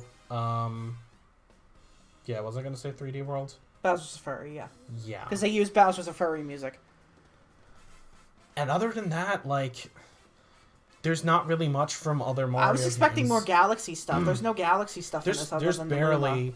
There was a Luma, and there was, like, a snippet from Gusty Garden in the credits. Yeah, that was the only other thing. Those were the only Mario Galaxy things. Which was really fucking weird. But yeah, no, so he gets the cat suit, and the cat suit is actually one of the best sequences in the movie, which sounds really weird to say. Yeah. But I really liked how the fight was animated, and it would literally look like it was just ripped straight out of the game. Yeah, no, that was I thought that was fantastic. I thought that was really nice. He wins the fight, and they cut to Peach and Mario talking, and Mario's all bruised up, and Peach gives him an ice pack, and she's like, you don't give up, that's a good quality. And he's like, people tell me I'm a jackass for doing that, and she's like, no, I think it's good. And Seth Rogen comes in. Yeah. Donkey Kong is just Seth Rogen. It's super fucking distracting. I mean, we knew that Donkey Kong was just gonna be Seth Rogen, but he just is. Yeah. And Donkey Kong, okay, like... Because I will say this, like, I don't know what Peach's actress normally sounds like, so she just sounds like a woman. It doesn't matter. Charlie Day... She doesn't exist. Charlie Day is kind of not really doing a voice, but he's not just, he's not just speaking normally. I don't think he is. Most people, you're saying most people were doing a little something. A little inflection, a little something. But no, Seth Rogen was just speaking with his actual speaking voice, and it was super fucking distracting. Which is just what he does, but like it's... I know, it but shouldn't be Donkey Kong. No, that's not what Donkey Kong sounds like. I'm sorry. It's super distracting, and Donkey Kong's like, oh, I let you win that fight, you piece of shit. And Mario's like, fuck you. No, I don't know. They're fighting, and Tranky Kong's like, oh, shove it, you two pussies. We gotta go intercept Bowser, because we have a chance to, like, kind of catch him off guard. We have a secret passage, but we're gonna have to Mario Kart there. And I was like, oh, that's why they all drive cars, to justify this fucking bullshit. Oh, no wonder. And I'm also getting questioned, why do they have carts? Because I'm just like, I don't even know why they have fucking carts. And then they get the roulette, like in Mario Kart Wii, which is one of the few games that they've also played. Where you pick your car. No, it was Mario Kart 8. Oh, no, they have the roulette in Wii also, where it's like a roulette looking thing. Oh yeah, but it was styled after the one from 8. Sure. Okay. Yeah. Sure. Fair enough.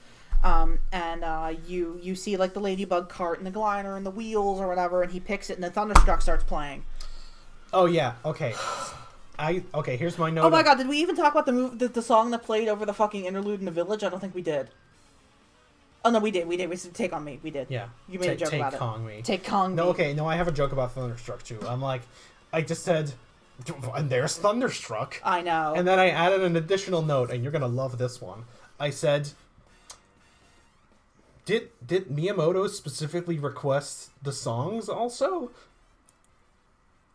Because he allegedly specifically requested all these voice actors, so did he request the songs? Did he say, okay, over this scene I want Aha by Take On Me to play? Yeah, Aha by Take On Me. That's exactly what I mean. That's what you mean. Yes. No, he specifically wanted No Sleep Till Brooklyn. Yeah, he specifically wanted Thunderstruck to be played over, like, the cart building. Thunderstruck started playing, and I'm like, I'm so fucking sick of hearing this song in every other movie. I'm so sick of Thunderstruck. Please stop. I said they had to have the tarts make sense. I wrote tarts. Yes. Instead of carts. So, like, they go carting back towards the Mushroom Kingdom, I think, and then Bowser gets more intel. Yes, yeah. And then he's like, oh, I'm going to send my minions to go karting too, because two can play at that game. Basically, basically the scene opens and he's in his Odyssey marriage alt, and he's practicing his vows to Kamek, and it's super gay, because Kamek is way too into it. Like, they're going to kiss, and a minion interrupts them, and the minion's like, oh, I'm sorry, oh, are you busy? I'm sorry. And I said, the marriage alt's cute. This cute reference. He has the piranha plant bouquet. It's cute. Yeah. It's cute. It's fine. He didn't have the full getup yet. He just had the hat. I think. He had the hat and the bouquet. Yeah, like with but no, it was plants. cute. No, it was cute. It's cute. It's fine. So anyway, we cut back to Mario and Peach and whatever, and then Mario is kind of flirting with Peach. He's like, "Oh, I'm gonna take you to Brooklyn. I'm gonna get you a turtle." And this is where I wrote. Yeah, because he mentions that, like, turtles aren't a problem in the normal world because, like, people have them as pets, and then he says that. And then fucking Donkey Kong rolls up, and Donkey Kong's like, "Oh, you got a small dick, dude. She's never gonna date you." And I'm like, and I literally wrote, I'm like, Donkey Kong is probably the worst. Is what I wrote. Yes. I meant to write that Donkey Kong was a piece of shit, but I think I write that later. I said, "Excuse you, Peach is clearly gay." I don't know about that one in this movie, but sure. Okay, so basically they have the big Mario Kart sequence, and it's fine. It's fine. Okay. It drags on a little long. Sure, but this is where I was like, this is where it hit me that the pacing of this movie is fucking horrendous. Yeah. Because I'm like, is this already the climax? I know, that's what I was thinking too. I'm like, this is heading up to the climax already. No, you know what's really funny? So in our movie theaters, we have intermissions. The intermission is typically halfway through the movie. Especially kids' movies. And the intermission was right after the flower field scene with the Peach intrigue. And I was like, we are halfway through this movie already. Like, I genuinely couldn't believe we were halfway through the movie already. And then basically, like, a Donkey Kong sequence later, we're heading up to, like, the end already. And I'm like, what's with the pacing? It's not like this is a short movie either. It's just an average length movie at this point. It's like 2 hours. It just had really weird pacing, but we'll get more into that in a bit. So, basically they fight, and then, like, they fight and bite. And there's this paratrooper, and he's got this like death machine. People already noted him on the poster. He's just a living version of the blue shell. Can I be bothered by the fact that, okay, so basically he's driving this big fuck off monster car, and it's got a smashy thing in the middle, and he thinks he's killed Mario, but he hasn't. And so Mario gets the one up on him, no pun intended. And Donkey Kong blasts his cart, and then they get away, and Donkey Kong's like, "Oh, yeah, it was pretty cool, bro." And Mario's like, "Yeah, it was pretty cool, bro." And then the blue shell's like, "Fuck you guys." And he becomes the blue shell, and he just suicide bombs into them. I thought that was really dark. Yeah, like, I don't because know. I noticed, I was like, is he still alive? And no, it's just poof, it's nothing. Yeah. I thought that was really weird. I know that blue shells explode, but it's not. I never thought that there was anything in them. Yeah, it's not implied that there's living creatures inside any of the shells. Like, he literally, I hate to bring such dark imagery into this, but he literally suicide bombed into them.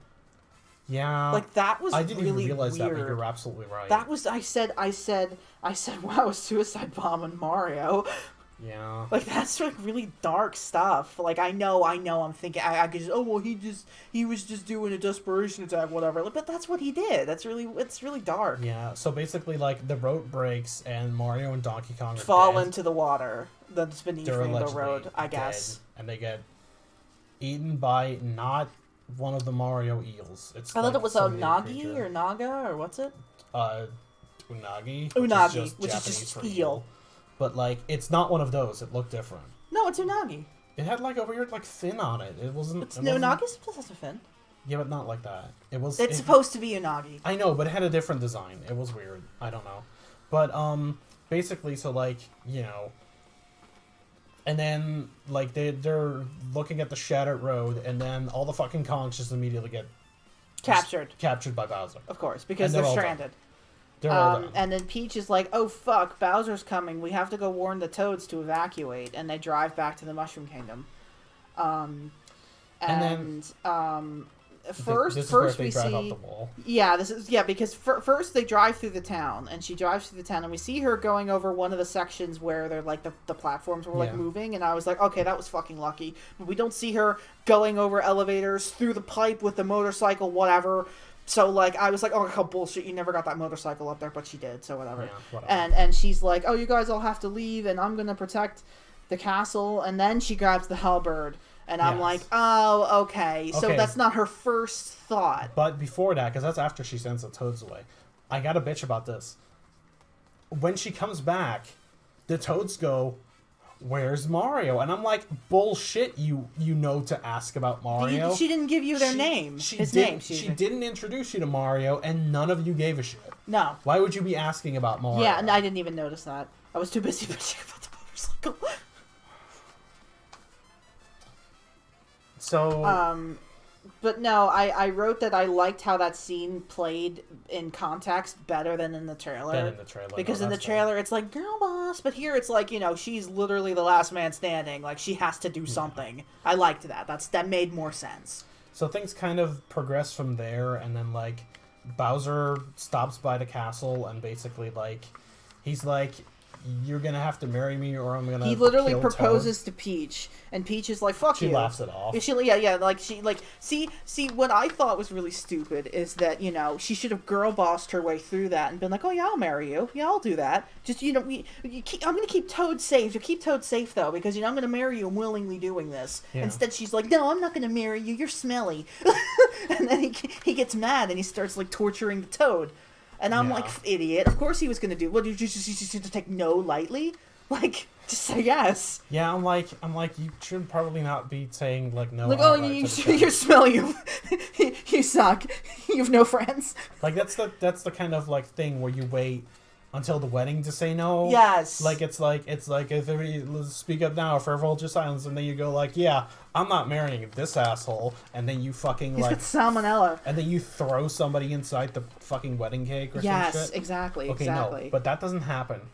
And meanwhile, Mario and Donkey Kong are inside the eel. Yes. And they like blow up the other rocket that Donkey Kong had. Oh no, they use the rocket to no. First we have a brief scene in the dungeon.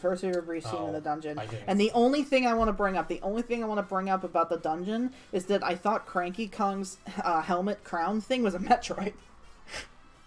I thought they just had a fucking Metroid in the cage. Sure. But no, it's not. But that's the only thing I want to bring up, because otherwise it's the same old thing with the Luma. It's fine. Yeah, it's just more screen time with the Luma because it's such a hilarious gag. I just wanted to bring up the fact that I thought a Metroid was in this movie. I was like, oh god. So I'm glad there were no Metroids in this movie. That would have been bad. So they're inside the eel. And they have a big fight, and Mario's like, "Oh, my dad thinks I'm a fucking loser," and Donkey Kong's like, "Yeah, your dad sounds like a nice guy. You should listen to him, you fucking loser." And they get into a fight, and then Mario's like, "Oh, you're just a big bully. All you do is smash stuff." And Donkey Kong starts smashing stuff. He's like, "I don't smash stuff," and then it makes the eel like throw up. Yeah, and then they use the rocket to like blast it. In that scene, as far as I could tell, that was the first appearance of a blooper. You were looking away as there were like, because I saw you were writing something about the previous scene, probably about the Metroid. Yes. They had like a little establishing shot that had a couple bloopers. Oh, okay, but and even so, that's a really long time for bloopers to show up. Yeah, but I mean, at least I guess they were in the movie. Yeah, I wrote DK is also an asshole. Why? Yeah, Donkey Kong is just kind of like a shitty Seth Rogen's kind of a dick in this movie. Yeah, Donkey Kong is just kind of a dick, and I never got the sense that Donkey Kong was an asshole. Like, he might be kind of full of himself, he might be kind of lazy, but he's not an asshole. No. So we get to the wedding scene, and there's a couple of cameos of like no, because he wasn't Donkey Kong in this movie. He was just Seth Rogen. He was just Seth Rogen. It was just a Seth. Not that Seth Rogen is an asshole. But no, but like a Seth Rogen character. Yeah. Yeah, a Seth Rogen character. That's what I'm saying. We get to the wedding, and there's like a cameo of it's not P.D. Piranha, but it's a piranha. Yeah, there's a piranha plant. It's not P.D. Piranha, but it's no, but they do have King Bob-omb from Mario 64. Yes, he has King Bob-omb, who looks great, and King Boo, who looks unfinished. Yeah. King Boo looked unfinished. Like his shading was wrong. His face was wrong. And also, he was the only Boo in this entire movie. You know what? You know what? I meant to make a note in the scene where Luigi gets caught by the Shy Guys. I thought Boos were going to show up because I'm like, oh, it's Luigi. He's in a mansion. There's going to be Boos. No. Well, he wasn't in a mansion. But I thought it was a mansion. Yeah, no. But still. There's no fucking Boos in this movie, which sucks because I love Boos. But yeah, he's the only Boo in the movie, and he looks like shit. Yeah, his model was a little off. Yeah, he didn't look right, and that pissed me off. So anyway, Peach is given a bouquet by Toad, and in the bouquet, of course, is a power up. And Kamek says, oh, do you take Bowser to be your husband? And she says no, and she uses the ice flower to stop the to stop like a crane from like pushing down the... because Bowser had said... Bowser's like, oh, I'm going to sacrifice Luigi so that you'll think I'm hot. And she's like, what? Sacrifice all the prisoners. Oh, all the prisoners, excuse me. Yeah, all the prisoners. So he just had like a giant chandelier with all the cages on it, and he was just going to dunk it in the lava? Yeah, more or less.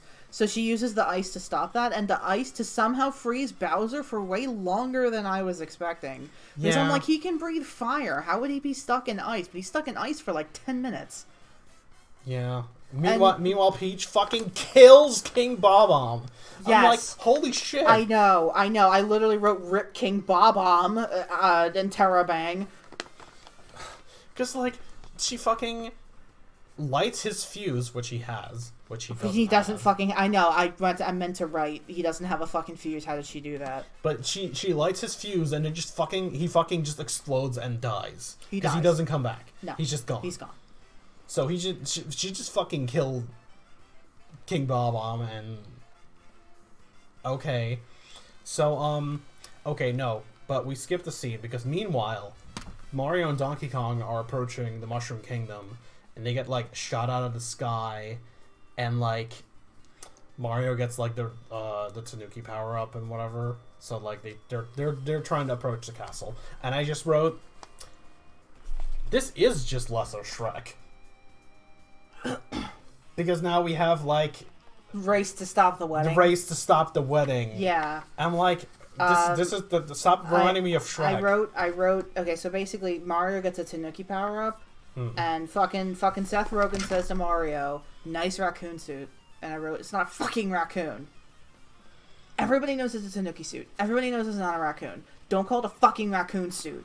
It's not a raccoon. See, technically, like, Raccoon Mario is a thing. But it's different. It's different, yeah. It's when he doesn't have the full suit. He just has, like, the ears and the tail. Yes, that's the raccoon suit, technically. But no, he's in the fucking Tanuki suit. I don't need another generation of children calling that a fucking raccoon suit. It's not a fucking raccoon. Yeah. I didn't have that many notes here. Okay, so, okay, I will just recap the scene basically. So Peach is girl bossing, and Mario swoops in to save Luigi right before he falls in the lava. He eats shit and because like they already get saved. Like Luigi was like hanging onto the cage, and then Peach like saves them. Oh yeah. But his cage was basically all burnt up, and then he falls anyway. Yeah, he had a very very loose grasp on the cage, and he almost falls into the lava anyway. But Mario saves him. And okay, so the scene is a funeral. It's a wedding, and there's like the altar, and there's like a ring of lights. It's like a heart. Like a wreath in the shape of a heart. Yeah, in the shape of a heart. And Mario and Luigi are in front of it. Yes, and this is the backdrop to their big reunion. This is the backdrop, and they're hugging, and they're looking in each other's eyes. And I turned to Kevin, and I said, "Are they gonna kiss?" I literally wrote, "I thought M and L were gonna kiss in front of the heart." I literally wrote that. It did look very... Like, it got really fucking homosexual. It got a little bit... Because I'm not being weird. It got homosexual. Please do not do this. Please do not do this. Like I literally... They had written that in the original script, and Miyamoto just wrote, please do not do this. I thought they were going to start kissing. I'm dead fucking serious. Yes. Because Mario's like, we can do anything together, you know, and Luigi's like, oh, you're the best, I love you. Like, like, I know, they're brothers, I know, but it got really homo. Yes. Bowser finally breaks out of the ice by breathing fire, and he's like, I'm gonna fuck the castle in half. I'm gonna shoot a bullet bill, or not the bullet bill, the big one. Okay, no, I have some notes on this. He says, fire the bomber bill. And I'm like, bomber bill? And then he fires a bonsai bill, and I'm like, oh, have we finally decided that bonsai is, like, not a thing we can say anymore? What does bonsai mean? It's like... I don't know exactly if that is it. I think it was some sort of like. I thought it was like a war cry kind of. That was my guess, because I'm like, I know it. Yeah, hold on. You should look this up, but I just wrote like, oh, I guess we finally decided that bonsai is a no-no. And I said, the name Bomber Bill fucking sucks, though. They should have come up with something better. The English translation of various Super Mario series game pages on the Mario Portal and on the Japanese Nintendo site and on the Super Mario Bros. Movie, they're called Bomber Bills. Which is... why? Because a bomber is something that drops bombs. Right? Yeah. That's stupid.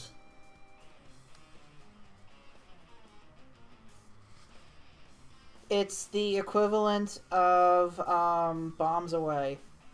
There's a battle cry. Yeah, but I guess like, I guess you know Japan and war and war cry. I guess that's kind of a touchy subject. Like that's why I was like, oh, I guess that they finally decided to get on that, but whatever. So he fires a bonsai bill. He fires a bomber bill. Bonsai bill. Which is a fucking terrible name. Yes. Bomber bill is not a good name. Makes me think of a duck. Yes. But yeah, he fires it, and it's alive. I thought it wasn't alive. I don't know. Are they alive? At first... See, it's kind of... I mean, I guess they're alive. Because Mario was trying to get its attention. It's not really relevant, usually. But, yeah, I guess it was alive. And then so Mario's trying to get its attention before it fucks the castle in half, and he attacks it in the eye, which I thought was really cringe, like Squicky. Yeah, he did the tail whack in its eye, and that pisses off the bonsai bill. So the bonsai bill starts chasing after him, and for some reason Mario gets the swell idea to have the bonsai bill launch itself into the fucking green pipe that got him into the Mushroom Kingdom. And my first thought was, why would you do that? Don't you want to go home? I'm like, no, like my thought is that like, oh, yeah, I thought that's what was gonna happen. It's like, oh, it's gonna make it so that like, you know, they can't go home anymore. That's just the only thing that's gonna happen. They're stuck in the Mushroom Kingdom. Okay. Here's what actually... Here's my thoughts watching this scene. I see Mario flying towards that pipe. I'm like, that fucking bonsai bill is gonna fly into New York City. I'm like, he's pulling a reverse Tony Stark from the end of Avengers. Yes. Where, you know, he, like, fucking tried to get the fucking nuke out of the city. No, he just fucking brought a nuke into fucking New York City. I'm like, Mario, what the fuck are you doing? Yeah, so I'm like, best case scenario, the bonsai bill turns into, like, a harmless children's toy because, you know, if turtles are real in his world and turtles are harmless, by the transitive effect, if Bowser were to go to Brooklyn, he would be a normal fucking turtle. So I'm like, maybe it just becomes like a toy or something. It becomes harmless as it passes through the portal. See, like worst case scenario, blows up Brooklyn.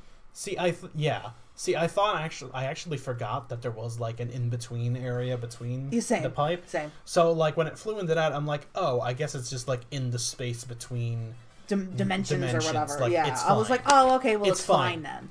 It wasn't. It's not fine. It somehow blows up the universe. It, like, blows a fucking hole in space-time, and, like, it opens, like, a rift and sends Mario into New York City, and then Bowser's castle just comes fucking crashing into New York as well. Yes. And that's what I mentioned earlier with the dimensional merge. where like Bowser and Peach and stuff from the Mushroom Kingdom are just in Brooklyn now. And I'm like, okay, so... I'm like, oh, that's gonna be kind of weird. And then, like, but they just... It doesn't do anything. It doesn't do anything. Because, like, they just have Mario and Bowser have a fight. And I gotta bitch about something here. Because Bowser has had a rivalry with Mario this whole time. Because he thinks that Mario is trying to steal Peach. And, of course, Mario's kind of, like, hitting on Peach on the side or whatever. Yeah. But, like, Mario has... 0 stakes with Bowser at this point. Like, it's suggested that he probably took Luigi, but Mario has no personal stakes in fighting Bowser. So you're saying that Mario got Luigi, he could just fuck off and go home? Well, I'm not saying that he should, but I'm saying, like, the fight that they're setting up this big confrontation. I'm like, Mario barely knows this guy. This is really weird. They've not interacted. This is the first time they're interacting. Yeah, this is going to be their basis for their rivalry. Because the basis for the rivalry in the games, as we all know, is that Bowser keeps fucking kidnapping Peach, and Mario has to go keep fucking saving her. And Bowser doesn't like that. Yeah, no, and Bowser doesn't fucking like that. So even if the rivalry is one-sided, which it probably is, you know, like... They have... there was a connection between... There's a cat and mouse game there. The characters, like, I'm like, yeah, okay, like, I get why Bowser is doing this. Like, Mario doesn't know this. I mean, this is why Mario doesn't get Peach back until Bowser's good and gone. Yeah. Like, I'm not saying that, like, Luigi shouldn't have helped out in the final battle, which was kind of cool. It was kind of cool. I kind of like that. But, yeah, you know, see, the only reason that they have the final battle in fucking New York is so that Mario can, like,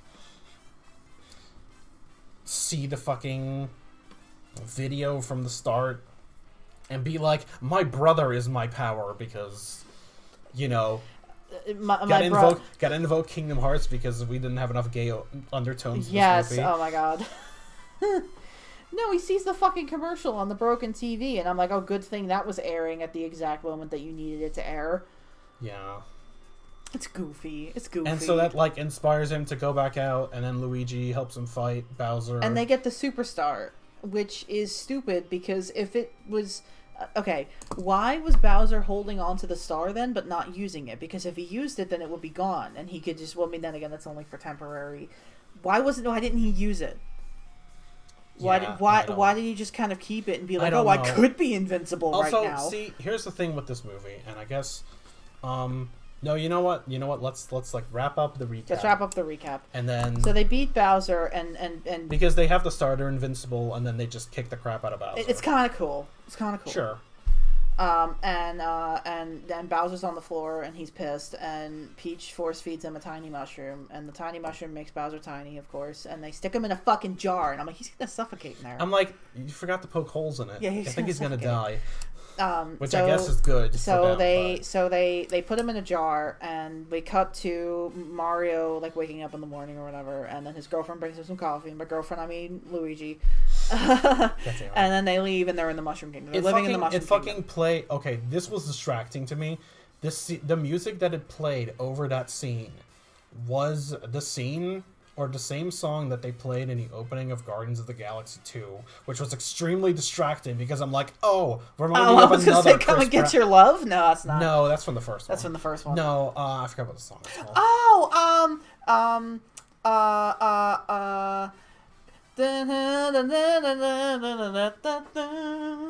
That one? They're singing it in the... Oh, no, that's from fucking Infinity War. Never mind. Hold on. No. I don't remember what song played at the beginning of... No. It's the song that played in this movie. Oh, no. Is it from the father and the mother in the car? Is it that song? No, it's the one with baby... It's the one where Baby Groot dances while they kick the giant monster's ass. Oh, I don't remember what song that is. It was the same song as this. And it was extremely distracting. Oh... It was extremely... I recognized it at the time, but it was extremely distracting because I'm like, oh yeah, ready to remind me that I'm watching a Chris Pratt movie? No, that's what I said. That's what I said. Yes. But no, they're living in the Mushroom Kingdom, which I'm not really quite sure why, because now they're local celebrities in Brooklyn. Yeah, because like they saved Brooklyn and like they seem to gain the respect from Spike and their family and everything seemed fine, and then they're just in the Mushroom Kingdom now. and then the movie just kind of ends. And that's why I asked if there was some kind of dimensional merge or something. Didn't seem like it. No, so then why did I don't know what the aftermath in fucking Brooklyn is like. Oh yeah, they defeat Bowser, and then just the dimensional merge unmerges. Like there's like an explosion again, and then everything's fine. I don't know if that I don't know what happened. I know, but they're just in the Mushroom Kingdom and they're fine. Yes. And we don't know what the state is of the rest of the world. No. And then we hit credits, and before we get to like mid and post credits, like. The fucking Luma shows It ends on the fucking Luma because we gotta Luma's see that like, fucking now thing. You have to face the emptiness of living, and I'm like, oh, shut the fuck up. I'm like, God damn it, this character's so stupid. Shut the fuck up. But clearly they thought it was such a funny character. They have to make it show up 3 times. They fucking had the dog return at the end of the fucking. Oh yeah, because the dog was there when everybody was like, oh my god, the Mario Brothers. And it was glaring at them. Fuck you. It glared at them, but then it nodded at Luigi like, yeah. Oh, did it? Oh, I didn't. Yeah, I'm like, fuck you. I don't even care about this fucking dog. Don't even pretend. They got a fucking dog. They got a fucking dog. What's a dog? What's a dog? Okay, I found the deepest cut in that last scene in Brooklyn. I noticed that they had a balloon fighter car wash, which I thought was fucking random as hell. Oh, I was looking at the shop names and I didn't see anything that... There was a shop that mentioned Discoon, which is probably... Oh, I was like, what the fuck is Discoon? That is the deepest cut. It is the I think it's the Super Famicom mascot. It had a trophy in Melee. But that is probably the deepest cut. No, because I noticed Discoon because that showed up a couple times, and I was like, "What the fuck is that?" Yeah, but like that's by far the deepest cut because it's a Japan only thing. So I'm surprised that it showed up. It's not really ever really mentioned, but like, yeah, that's fine. That was the deepest cut. Yeah. Okay. Yeah, Bowser hates Mario, but he has 0 stakes, yeah. Okay. So, we get to post-credits?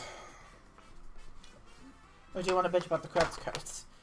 In where they credited the movie, or they credited the songs that they used from the games as being from the games without the composer. Yeah. This is fine. So Donkey Kong 64 wrote the DK rap. Yeah, so this is fine in that Koji Kondo was credited as the Mario for the Mario songs. stuff. Like he was credited as helping like he was a consultant is the word I'm looking for. Owada was also credited, which I thought was really sweet.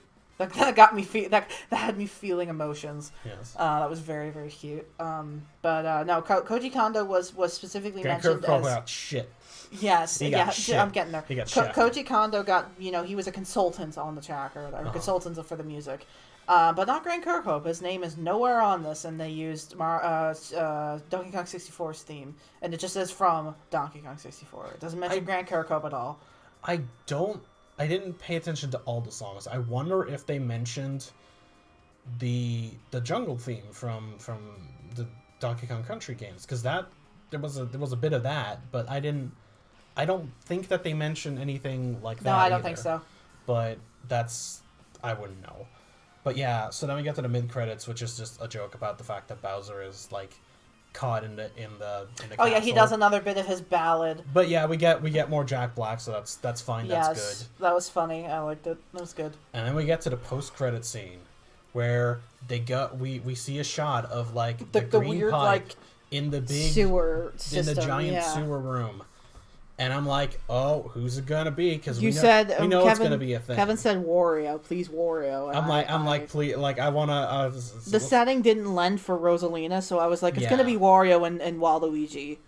I didn't know if it was Waluigi. I at least was expecting Wario. Yeah, like, I mean, they come together now. But if Wario was just on his own, that would also Wario could work on his own as like an antagonist. Yeah. Like, so I figured it was going to be Wario. Like, oh, he's your dimensional opposite. Or now, I could have even like, if they wanted to literally go in order, I could have been like, oh, they're gonna mention fucking Wart from Mario Bros 2, like the giant frog. Yes.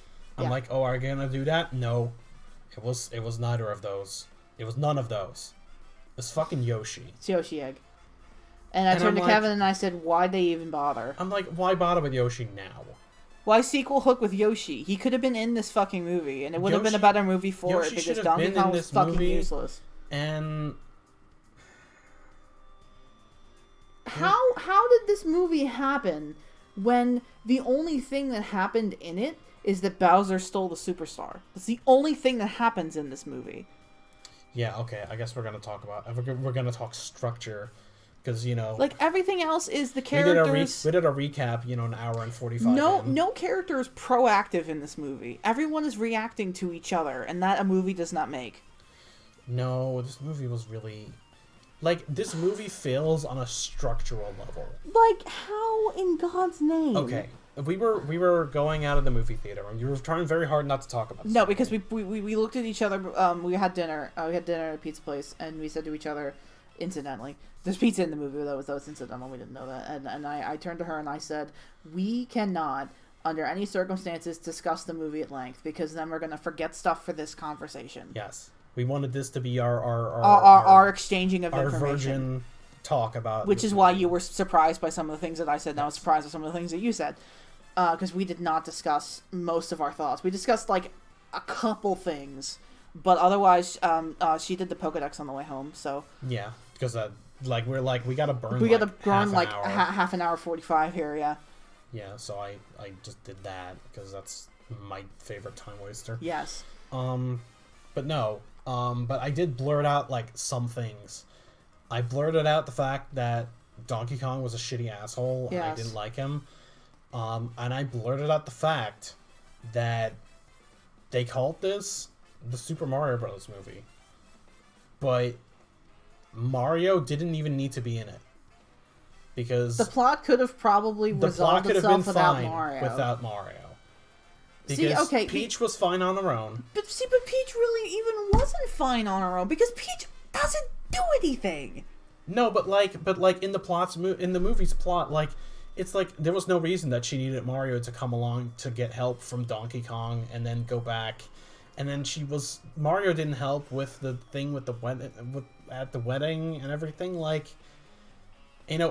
Peach was there by the star. She could have probably just grabbed it. At the end. So, there's no reason why Mario needed to be in the Mario movie. Which, how the hell do you do that? See, a prophecy thing would have been fucking stupid, but it would have been at least justify why Mario is in this movie. No, because Peach is too competent to need Mario. Peach is competent enough is the thing, though, because she doesn't do much either. Well, no character does that much, but I'm saying, because that's because this movie is weird. This movie is so weird. Because this movie's just wrong. It's wrong. It's so wrong. Okay, here's the thing. Honestly, in the lead up to this, there were little snippets here and there that got revealed in interviews and little things and everything else, and I was like, am I being too harsh? Am I being too harsh on this movie? Am I being crotchety? We were discussing this after our dinner when we were burning time before the movie. Are we just being crotchety? I'm because we're pushing 30. Just be fine. It's probably because I said it's probably going to be fine. It's not going to be good. It's not going to be bad. And what's really weird is that this is somehow worse than I was expecting. Yeah, no. This is a structurally unsound movie. No, because I wrote beat for beat, given the information that I was given, a pretty standard. Let me see what you wrote. Let me see what you wrote. Yeah, you can read through it if you want. Movie opens with scene of Bowser invading. You don't have to read it out loud. If you just see something interesting, you can Mario cut the montage fake advertisement. Superb owl. Meanwhile, Bowser invades another kingdom, probably Yoshi's Island, and word reaches Peach. Yeah, see, that's the thing, is that Bowser does something at the very start of the movie in the opening scene. Luigi falls in the Bowser's domain. Mario doesn't do anything until the end of the movie. Again, you don't have to read that line. You just Bowser's villain song. He didn't get a villain song per se. Well, yeah, but there was talk that Bowser got a song in the movie. Yes. So I knew about that, and that's why Mario's introduced to Peach, who's disappointed. That's funny. I mean, that is basically what happened. Training montage. Okay. Yeah, it goes on the back first. Luma character, travel montage, DK, Cranky Kong knows Mario, having fought him as the original Donkey Kong. That would have been great. Yeah, see, because, like, what I thought is that, like, you know, they were gonna, like, come there and be like, oh, well, we don't need you. Oh, despite initially getting his ass kicked, he puts up a decent fight before losing. They turn down the alliance and they leave. Bowser appears, steals the star. Yeah, because I thought that, like, you know, every single thing was gonna have... It was gonna be that kind of thing, where, like, Bowser had to gather He collects the final stars. star he needs and hightails it out of there. The Kongs show up and reestablish their alliance. They find out Rainbow Road leads to where Bowser is and build carts with the help of the Kongs. That would have made so much more sense. Yeah, like... You know, because, like, you know, monkeys are handy. They could be like, oh, we could build some carts, whatever. I mean, that's what they did, but, like, it, like... But that's stupid. Why did they have a cart society? Summons Rosalina, turns out to be Rosalina. It's a power-up, most likely the Starman. I did call that. Dance party credits. That's to return to take revenge, more credits. Sequel hook with Wario, who's actually Krill Stars Martinet, please.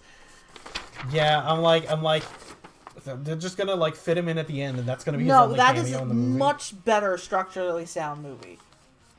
Like, I'm not just saying that because I like you. Like, it's like, okay, well, Bowser's actively working towards a goal, and Mario is always one step behind. Or Mario, you know, he tries to form an alliance with the Kongs, but it doesn't work out. Like, they try to get ahead, and, like... And the Kongs are like, oh, fuck you, we can deal with them. It's like, oh, you pussies, we don't need your ass. And then they get their asses kicked, and then they have to, like, you know, we're gonna have to team up with you because... We lost our star, yeah. Yeah.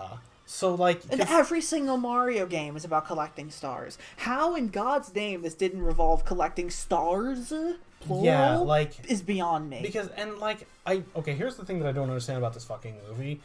Why did the Penguin Castle have... The star. A single, like, Starman power-up in it? Like, why were they, like, why were they guarding it? Why were they guarding it?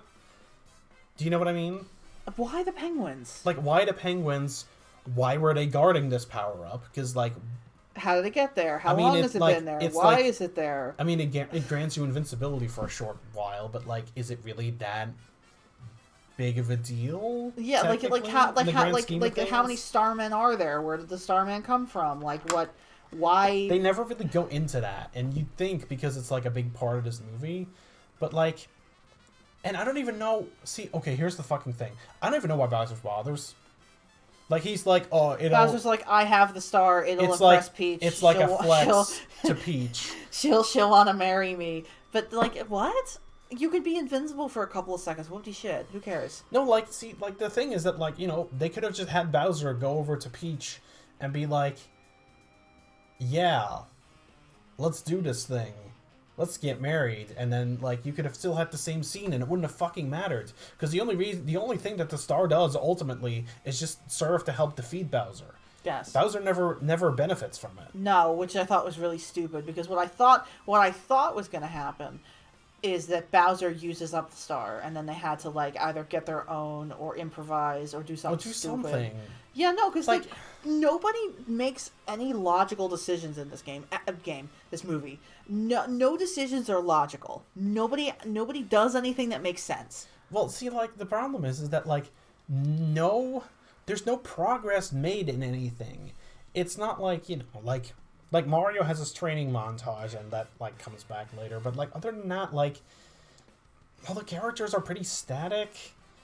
They don't really learn anything. I thought the training montage was stupid because, okay, yeah, you're trained for this one course, but how will that help you traverse any other different kind of landscape? Yeah, see, the thing is that, like, oh yeah, you can do parkour, but also, like...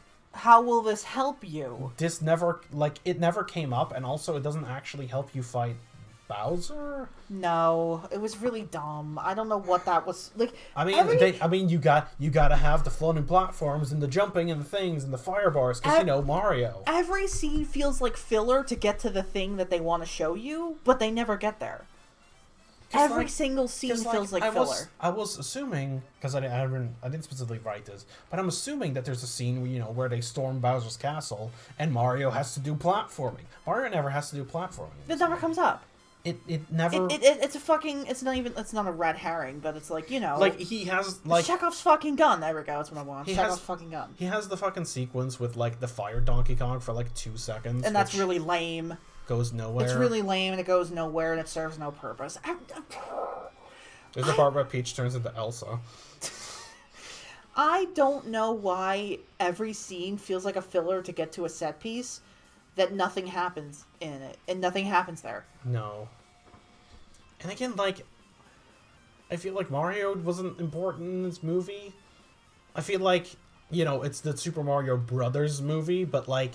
Luigi's barely in this. Luigi did fuck all, honestly. I mean, he's captured for half the movie. Well, yeah, but, like, even so, like... They relegated the role of Peach to Luigi without understanding why Peach has that role.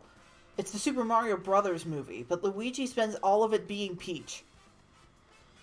And Peach spends all of it being Daisy. Yes. Or Luigi, I guess. Yeah, I guess. Like, why you don't this is why we title things like this. This is the Mario and Peach movie, if you really want to split hairs. Yeah, but they can't call it that, because they can't call it that. The game is called. That's not what the game is called. But you can't relegate Luigi to Peach's role, which, again, I just fucking realized is he's kidnapped for half the plot is to get him back because he's kidnapped. He's Peach. Yeah, but, like, getting him back is, like, incidental, ultimately. Everything is incidental, is my point. No, I'm agreeing with you. Like, everything's incidental. It's like the whole plot was to get back Luigi, but, like, getting back Luigi is just a thing that, like, they happened to do because he just happened to be there. Like Bowser just happened to get the really weird idea to kill all the prisoners at the wedding, which why would he... That seems really cruel even for Bowser. Yeah, I don't know. Like, that's really weird. I don't think he'd do that. No, but whatever. Everything feels like an excuse to get to the next plot point. Everything's an excuse. The Kongs have carts as an excuse to get us to Rainbow Road. To get Bowser us to the Mario Kart wants to sequence. kill all of the prisoners, so Luigi is there. Yeah. It's a really... When Mario goes to save Brooklyn from the flooding to find the sewer. Like, everything feels... It doesn't feel natural. It feels like everything is an excuse just to keep the movie having momentum. Yeah. No, you're absolutely right. And I don't know how you write a story like... How do you do that? I have no idea. How do you do that where everything feels like almost an accident or but not in like a pleasant way? Yeah, like you just stumbled into the plot. You keep stumbling into the plot and you're aimless. Because, like, for all Peach, like, going around and traveling and stuff, it's like, when important things are happening to her, most of the time she's just, like, her most important scenes take place at the castle. Like, at the end of the movie. Like, they take place at the castle. Yeah, that's really weird. Like, I don't know with this movie, man. Okay. See, I don't know if the structural issues are Miyamoto's fault or Illumination's fault. Because it could be a little bit of both. The movie being so aimless might be Miyamoto. Maybe. See, okay. But I don't want to place all the blame on Miyamoto, the big ghostly ghoul of why Mario sucks. Like, I don't want to blame it all on him. No, obviously. No, see, the thing is that, like, it's no secret that Miyamoto thinks stories are not important to have. Clearly. No, he's like stated. No, I know, but this movie also proves that, if anybody had any doubts. Yeah, like, but I don't know if that's Miyamoto's fault or Illumination's fault, because someone must have, shut their head up from the writer's table and been like, this movie has no plot. No. So I don't know if Miyamoto was like, oh, it's fine, or Illumination was like, oh, it's fine. Okay, because you have Avatar, right? You have Avatar with the blue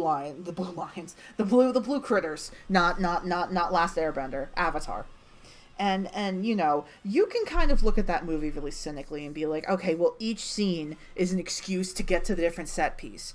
But things are happening in the movie, right? Things are still kind of happening. They're sometimes stupid.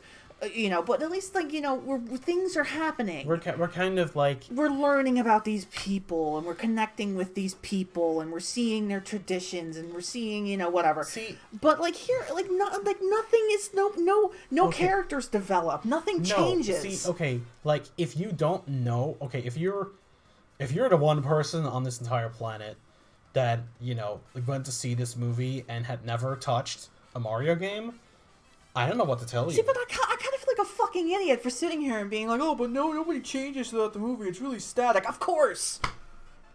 But that a movie does not make. Well, but the point is that like this was like this is like the origin story for Mario. This would be the time for him to change and into the character we recognize. Yeah, and like, but he doesn't really. No, he starts a good guy who's overzealous sometimes, but has a good heart. He's brave. He ends the movie in the same regard.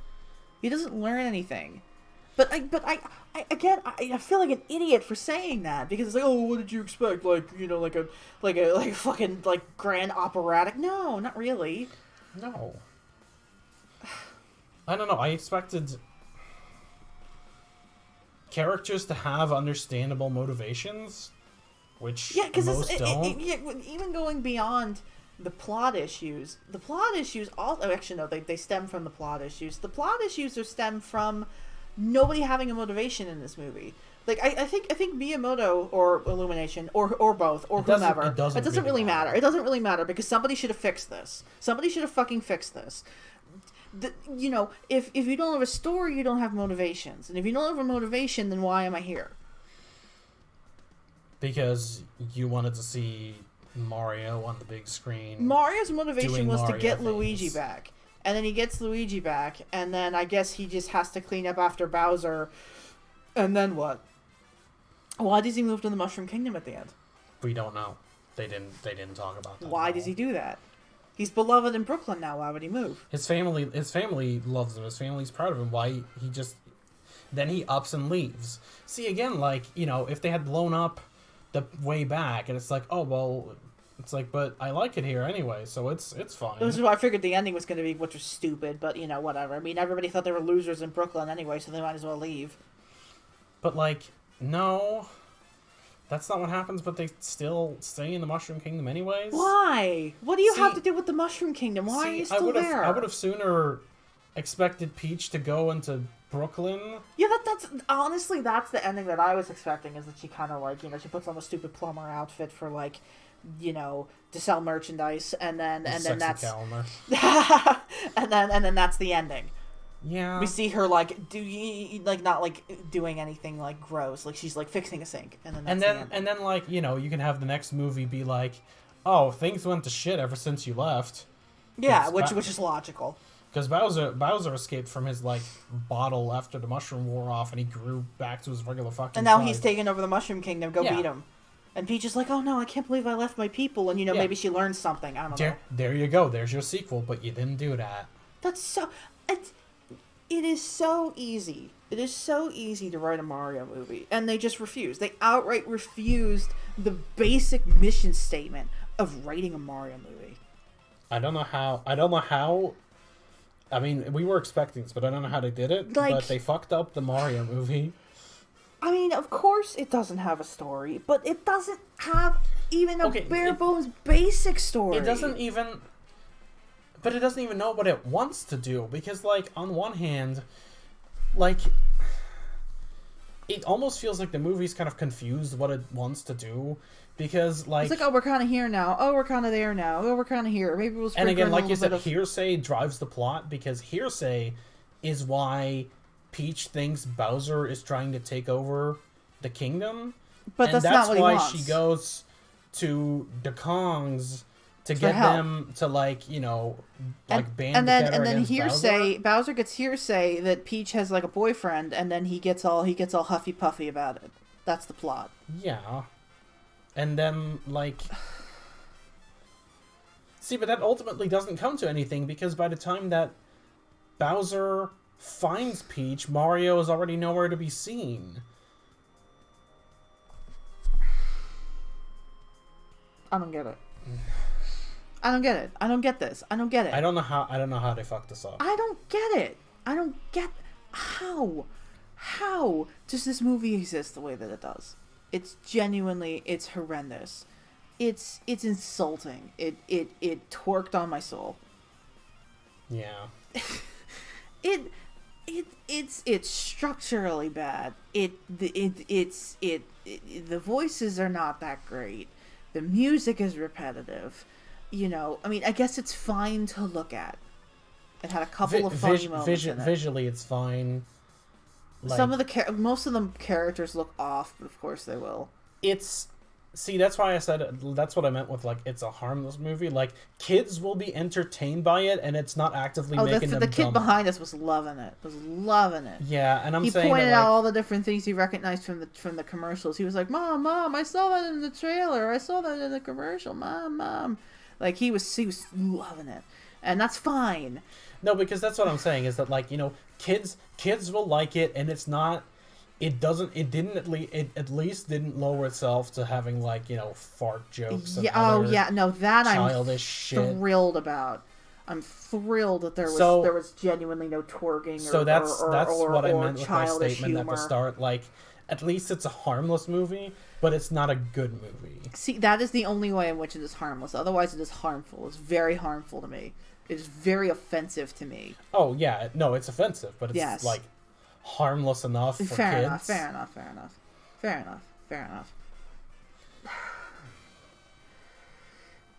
Yeah, because I don't want kids, you know, I don't want lowbrow humor in this. It's not. No, see, again. See, lowbrow humor is not. I mean, okay, I don't mean this the way that it sounds, but it's not very Japanese. Does that make any sense? I didn't expect that. I didn't expect Miyamoto to find that very funny.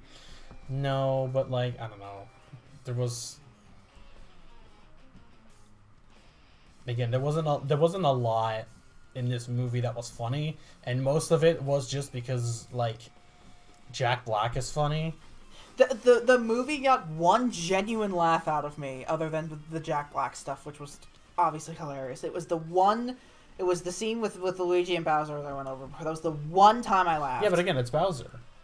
True, yeah. I mean, it was Charlie Day saying it, but yeah. Bowser. But, like, it was encompassed in a Bowser another scene. Scene with Bowser. Yes. Again, Bowser just has, like...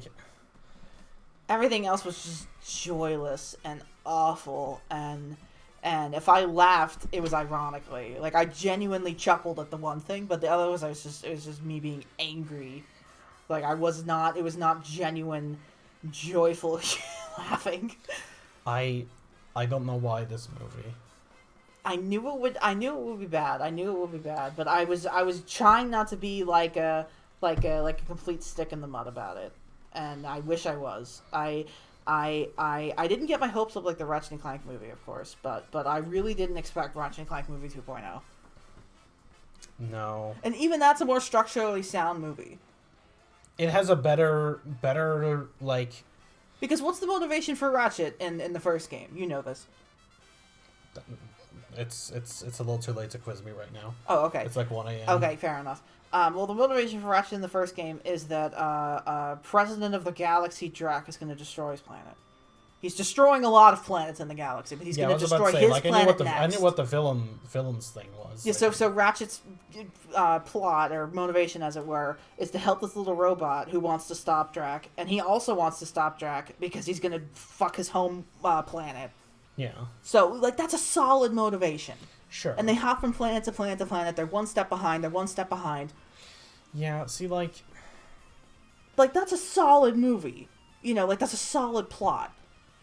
It's a stupid movie. It's a sucky movie, but at least it's structurally sound. Yeah, that's a solid motivation for both characters. Because this is like, you know, the plot of this movie is that, like, Mario loses his brother due to a freak accident of, like, a weird pipe. I was disappointed to find out that because I don't know if you read this. I made in one of my first notes. I say they go into the city and find a mysterious pipe, and I put either cum, piss, or gay. Yeah, no. I was like, I'm not gonna explain that. I'm sure people familiar with like Mario memes know what that's Just search up Mario meme gay pipe and you'll find it. I promise it's not safe for work. It's fine. You can look it up. It won't put a virus on your computer. I promise. Now you must choose. But no, like, I don't like that movie. It's a shitty movie. It's got the childish humor in it. But at least it's structurally a movie. Like, again, like, yeah, I didn't like it for its juvenile sense of humor and, like, dated jokes and just, like, overall just, like, not goodness. Yeah, no, like, it had too childish of a tone and too humorous of a tone. But, like... This movie structurally, like, just... It's unsound. Just confuses me. Because I don't know why half of the things in this movie happened the way... Actually, I misspoke for the first game. He wants to help the little robot, and then later is motivated by stopping him because he's going to butt-fuck his home planet. I technically misspoke. But anyway, I'm half right. He wants to help the little robot. It's fine. I wouldn't have been able to tell you that right now. I don't want somebody to correct me and be like, well, you're actually wrong. It's like, okay, yeah, I kind of misspoke, but you know what I meant. Yeah. No, it's been a little too long. I wasn't gonna get that. That's fair. Again, I remember what the villain did, but I forgot like his personal stake in that. Yes. But again, like, I don't know what the personal stakes in this movie, and the personal stakes that do exist are weird. Because again, like, you'd think that Bowser having kidnapped Luigi would be like a point of friction. But like, he doesn't really outright forgive him either. See, I feel like that's kind of where... But it's never really brought up. The other movie has at least that going for it in that regard, is that it's not an original story, it's an adaptation. So you really can't fuck that up unless you really fuck up the adaptation. Well, yeah, but like... okay. But they added stuff to it, and the stuff they added, I mean, it didn't make it structurally unsound. No, I know, but this is equally an adaptation. Like, I don't know how they fucked this up, because, like, the only thing they really did is replace Luigi with Peach, and yet they still fail to have the thing where, like, Mario fights Bowser because he kidnapped his brother. Because they wanted Luigi in the final fight, because it's not like it is Peach who doesn't do that. Well, but he could have... He should have just kidnapped Peach in the final throes of the movie. And then Mario would be like, "Oh no, fuck you!" And then you could have. And then they could have had Mario and Luigi. But heaven forbid, Peach gets kidnapped. Heaven forbid. They could have easily done that. Yeah, you're right.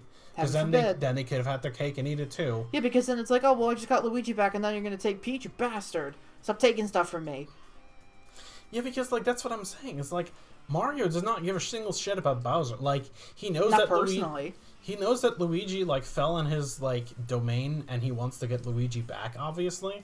But for all Mario knows, he could have just, like, used diplomacy to, like, be like, yo, can I have my brother back? Because he kind of fell in your backyard. I hope you don't mind. Yeah. But, like, instead we have, like, Peach, like, fucking... like...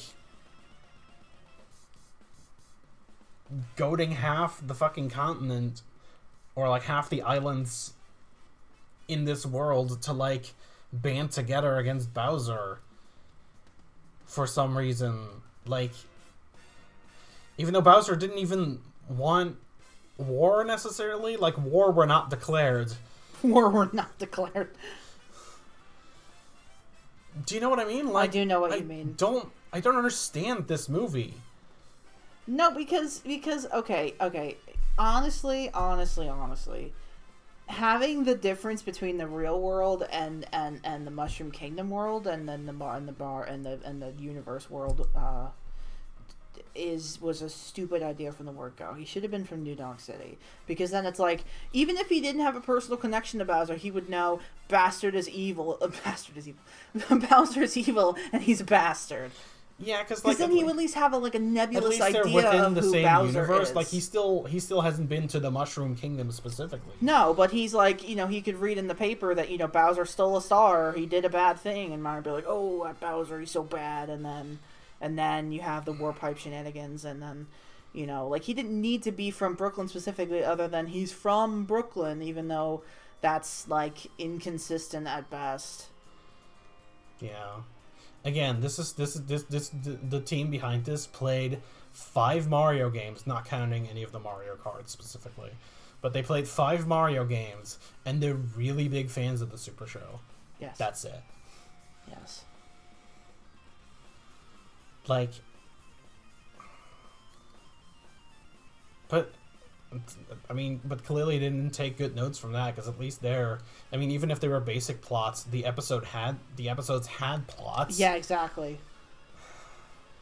Like, you can't just get away with not having. And see, as much as I liked Bowser's like motivation with like the Peach stuff, like it also kind of like, the joke was that it kind of came out of nowhere in that one scene, but like that was never really set up before. Okay, yeah. Okay, alright, if I have to complain, it kind of comes right the fuck out of nowhere. We know why he likes Peach. It's because he always has. But we haven't established, because the vibe I got from Bowser is that, he used to kidnap Peach because he just didn't fucking like the Toads. He didn't fucking like Peach or whatever. He didn't like those little bastards. He just wanted to throw people into chaos, and he likes causing chaos. But eventually he spent so much time with Peach, he likes her. But he hasn't been repeatedly kidnapping her for 20 years. Yeah, like, so where did this come from? He gets, like, reverse Stockholm Syndrome. Yes. That's always kind of the way that I've imagined Bowser. And, of course, Bowser is at step Z here. But we haven't seen, the arc of him, spending time with Peach or kidnapping Peach over and over and over again. It's like, it started out as just something just to sow chaos. But, like, now I just kidnap her so I have, like, a minute to spend with her. See, okay, the weird thing is, and here's the weird thing. I don't know if they've ever met. No, they hadn't met, I don't think. I didn't get the vibe that they know each other. Like, they hadn't met in person, no. Like, they knew of each other, but I don't think they had ever met in person. Which is even weirder, because, like, it feels like there both is and isn't, like, a pre-established connection between these two, which was even weirder. Yes. Like, I don't know if Like, I get that you can't be like, oh, well, Peach gets kidnapped all the time. Like, I know you can't do that anymore. I know, that doesn't play well with audiences. But, like, how does he know her? And I guess he could just be like a stalker with a crush. That's fine, I guess. Yeah, but he's like, not really the type that will keep his distance, if you follow me. Why hasn't he been kidnapping her if he's in love with her? But we don't even get, because again, like, that's a weird thing to say. Maybe. It's Bowser. You know what I mean? Maybe. No, but like, I don't even get the, like, the movie kind of makes it feel like Bowser's just kind of off in his own thing, and like he did the attack on the, like, the Bowser Nation attacked the penguins, but like that's kind of it. Like, what has he been doing this entire time? Yeah, like, it's not like, it doesn't seem like he's that, like, antagonistic in general to... Yeah, because, like, this movie really didn't realize how much removing Peach being kidnapped fucks with the Mario, like, world. It kind of really does. The world hinges on her constantly being kidnapped, because that's all that Bowser does. And I don't mean that to be a slam, that's just what he does. It's the driving force of the plot and the universe more or less as a whole. Because it kind of feeds into every other character's motivations. Mario's motivation is to get Peach back, because maybe he likes Peach. Maybe he doesn't like Peach. It doesn't matter. He wants to stop. Maybe he just really likes cake. Yeah, maybe. Maybe he really likes Peach's and cake, Bowser keeps kidnapping Peach because either, again, he likes causing chaos. He likes making people feel bad. He's in love with Peach. Whatever. It infers multiple, or it dictates multiple parts of his character. Peach is constantly kidnapped. That infers parts of her character. I'm sorry, I keep using the wrong words. Like, that's a part of her character, right? So when you take that away, you take away a lot of parts of these people's motivations and character that's shaped around that. Like, you can wash it away and just pretend like, oh, it's just a sexist trope, It has no place in a civilized society. But when you do that, it really fucks things up.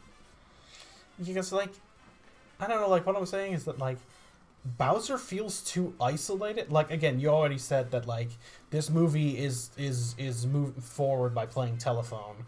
But, like, Bowser is too isolated from this movie. Yes. Like, he's just off doing his own thing, and he should have been a more active part in this movie. I mean, that's every character, but especially Bowser. Because Bowser's usually the one that's but Bowser's proactive. the antagonist. The antagonist. So I'm saying that, like, Bowser should have had an active antagonist. The only active thing he does is attack the penguins. That's it. Which is at the very fucking start of the movie, and then he doesn't do anything. That kickstarts the plot, as it were. Until he goes and literally, like, goes to propose to Peach. Those are, like, between that, Bowser's just basically off chilling by himself. Yes. He's not actively doing anything evil. No. And in fact, the only thing that happens is that, you know, he gets Luigi, which is only because the Shy Guys dropped him in his lap, and he gets the Kongs because at that point, like, they're just dropped on his lap. There was a clear move against him, and he just kind of retaliated. Yeah. Which, like, why not just have Bowser attack them at that point? Like, why did... Again, technically, Peach and the Kongs did an act of aggression to Bowser, technically, by, like, rallying together. Yeah. Bowser wasn't doing anything yet to them. And again, it doesn't seem... Nobody ever mentions the fucking penguins. I don't know if they even cared. So it's not like it's like, oh, our close ally, the penguins, have been... Yeah, or whatever. That would have been goofy, but, like, that would have been, like... Well, again, like I said, like, the easy way to do this is to have, you know... You have your, like, 5, 7, 8 kingdoms. You don't have to show all of them. They all have their little star... No, because some of them can just be off-screen. It doesn't matter. Yeah. But they all have their little stars, and then Bowser upsets the balance. Again, like the Avatar. Yeah. The other Avatar. You know? The good one. Again, that's why I said, like, the Bowser Nation attacks. Yes. Like, they upset the balance. Like, that's a super basic plot. Sets the plot in motion. But that's a Super Mario plot. Yeah, but, like... That's a very Mario plot. But Mario needs a basic plot. Yes. But this Mario movie doesn't even get a basic plot. No. In that sense. No. Like, it does have a plot, but if this was Bowser bopping around to different kingdoms, and again, you know, Mario's one step behind, whatever, like you had suggested, then that would have been a perfectly fine movie. But that would also explain why Bowser is not actively antagonizing Mario. Yeah, because, actively, trying to foil... That, like, he doesn't care that they're going to get... Like, he doesn't do anything about their Kong alliance until... Kong alliance? No, he doesn't do anything about that until they've already formed it. Like, you know, if Bowser's not fucking doing anything, can't he just send out some minions to stop them? Like, Peach trains Mario, and then they're faced with zero opposition while they go and get the help from the Kongs. Yes. There's nothing bad that happens on their road there. Yes. Like, they have this big journey, but, like... You know, they could have taken a bus and they would have been fine. Yeah. It would have had the same fucking effect. Yes. Like, nothing happens. It's a weird movie. It's a weird And again, movie. I don't know why Donkey Kong was fucking in this. Donkey Kong, like, inserts himself into being part of the main cast. Which the main cast also includes Toad, who does very little. But I don't know why they had the Donkey Kong characters in this at all. A Yoshi who literally only makes, like, the Yoshi growling noises would have been a more productive and likable character. And I'm not even really huge on Yoshi, personally. I think he's fine. Yeah, like he's cute. He's fine. I'm not, like... I don't hate him, but I'm not huge on him either. See, I feel like this was just a weird way to handle Donkey Kong, also. Why is he mean? It's not even like he's, like, a pseudo-antagonist or, like, an anti-hero, dare I say. Like, he's just kind of a dickhole for no... Why is everybody mean to Mario? What did Mario ever do to you?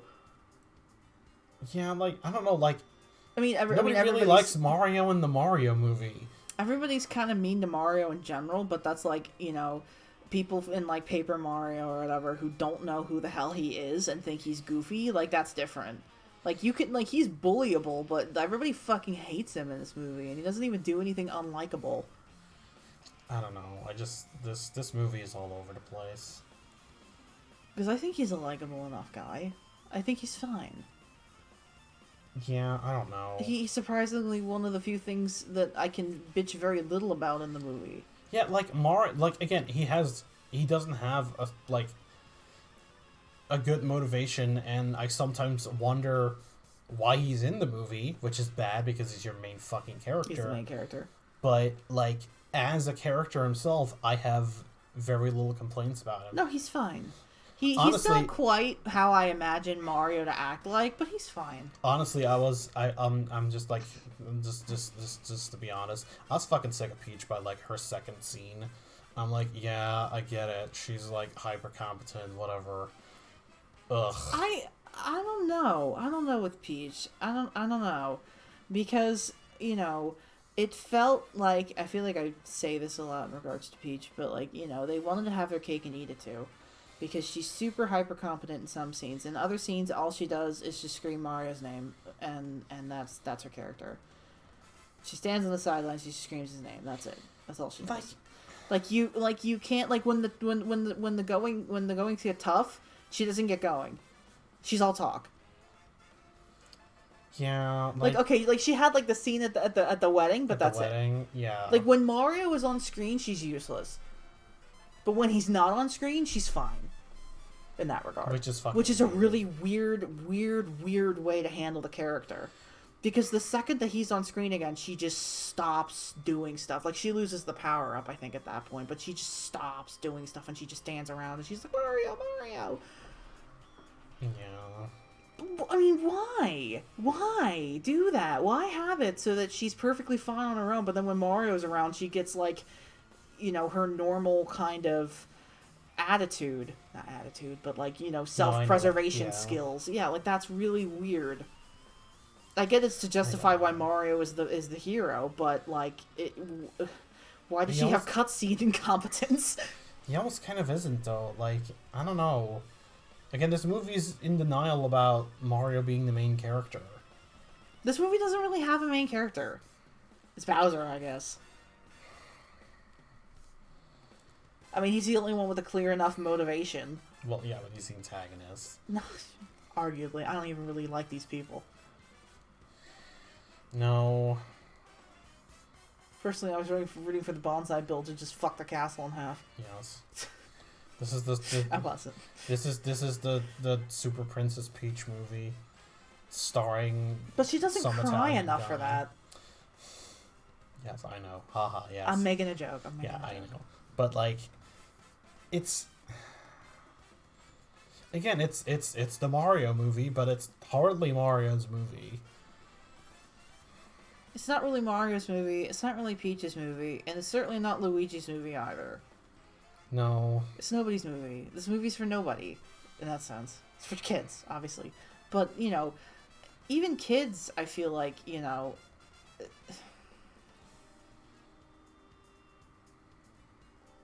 not insulting or anything, but it's just kind of like that's the best I can say about it, is that it's not offensively bad in that regard, yeah. But it certainly is not good. Kids deserve smarter media than this. This is just awful. 98% of the audience reviews on Rotten Tomatoes. Fuck you. Fuck audiences. You. Fuck audiences. Except yeah, okay, they made a Mario movie that and you're excited about had Mario shit in it, as opposed to making a Mario movie that doesn't have Mario shit in it. But like, that's the only thing it has going for it, basically. Yeah. That and Bowser. Again, Bowser was good. I'd give it a 98% if it was just like a super cut of all the Bowser scenes, and then that's basically it. It's because Jack Black as Bowser was excellent in this movie, and it's the only casting that makes sense and that I actually like. Because like, you could have had anybody else as any other character. You could literally swap Charlie Day and Peach, and the movie wouldn't change. Like, literally, like, because Luigi is Peach anyway. If they swapped voice actors, like, the woman who doesn't exist is Luigi, and Charlie Day is Peach, the movie wouldn't change. No, well, it would be the same quality. I mean, it'd be slightly funnier, okay. I guess, but like, you get what I'm saying. That'd be interesting. No, but that's not what I mean. I mean, like, you could have cast. You could do like a fan cast with different people here. You could pull up any fan cast, and basically it's fine. Tom Holland, Luigi, Chris Evans somewhere. Again, like Chris Pratt that was the least Irish of this guy movie's... from Eternals. He'll be in here somewhere. Chris Pratt was the least of this movie's worries. No, he was the thing we were focused on, and he should have been the least of our concerns, which is really funny. Yeah. No, again, I legitimately was like, oh, you know, I like the voice he was doing. To say something nice, I actually did think that Luigi was fine. I thought he was fine. It's more or less what he should sound like, I guess. I guess so, yeah. Like, I don't know. Like, again, it wasn't, like, offensive, but it also didn't really add anything that they got these people to do the voices. You know what I mean? No. Again, the only one that added something by being... The only character that benefited from being cast as the person that, you know, they cast was Bowser. And honestly, I'm gonna say honestly, I didn't think that Bowser initially, I wasn't really sure on, because when at the start of the movie, when it was just like Jack Black trying to, like, he didn't quite hit deep enough for like the menacing Bowser they were going for. Yeah. But once he started being goofy Jack Black Bowser, like, it was perfect. No, yeah, absolutely. Sure. And that's the tone he strikes throughout most of the movie, which is fine. Which is something that we were concerned about. Yes. Because you said if he's going to try to do that menacing act the whole movie, that's not going to work. No, because, like, it's like, again, it's not like he doesn't have, like, he doesn't have a deep voice, or he wouldn't be a good voice, but I'm saying that, like, you know, he doesn't, like, if Bowser's gonna be like that the whole movie, I'd expect him to have, like, a deeper a little bit more baritone, voice. yeah. Should have had Kamek's voice and Bowser's voice swap places at that point. That'd be funny as hell, but no, it wouldn't be nearly as entertaining. But no, you're correct. Yeah, no,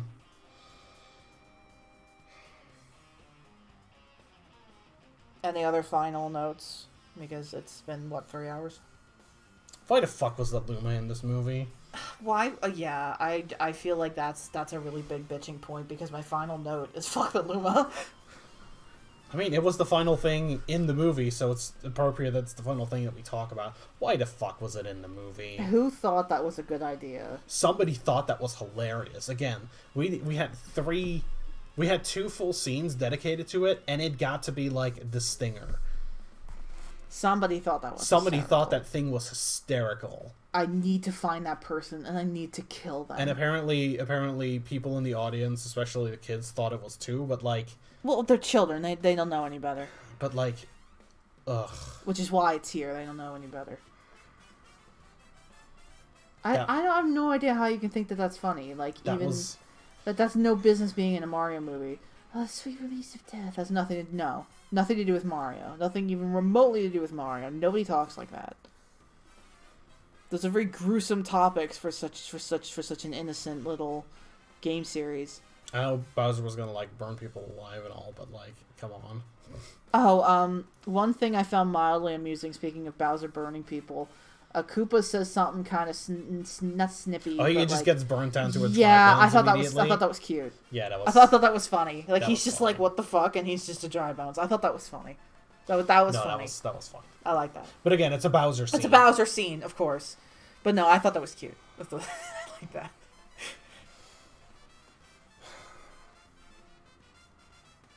Again, Bowser was good. Bowser was good, which, again, we never had any doubt. We never had a single doubt.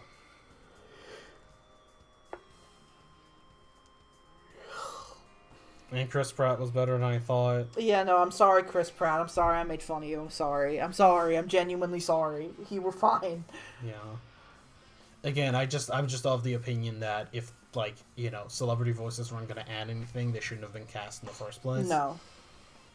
Do you think Yoshi's going to do the Yoshi every other second in the second movie, or are they going to actually give him, like, a really goofy voice?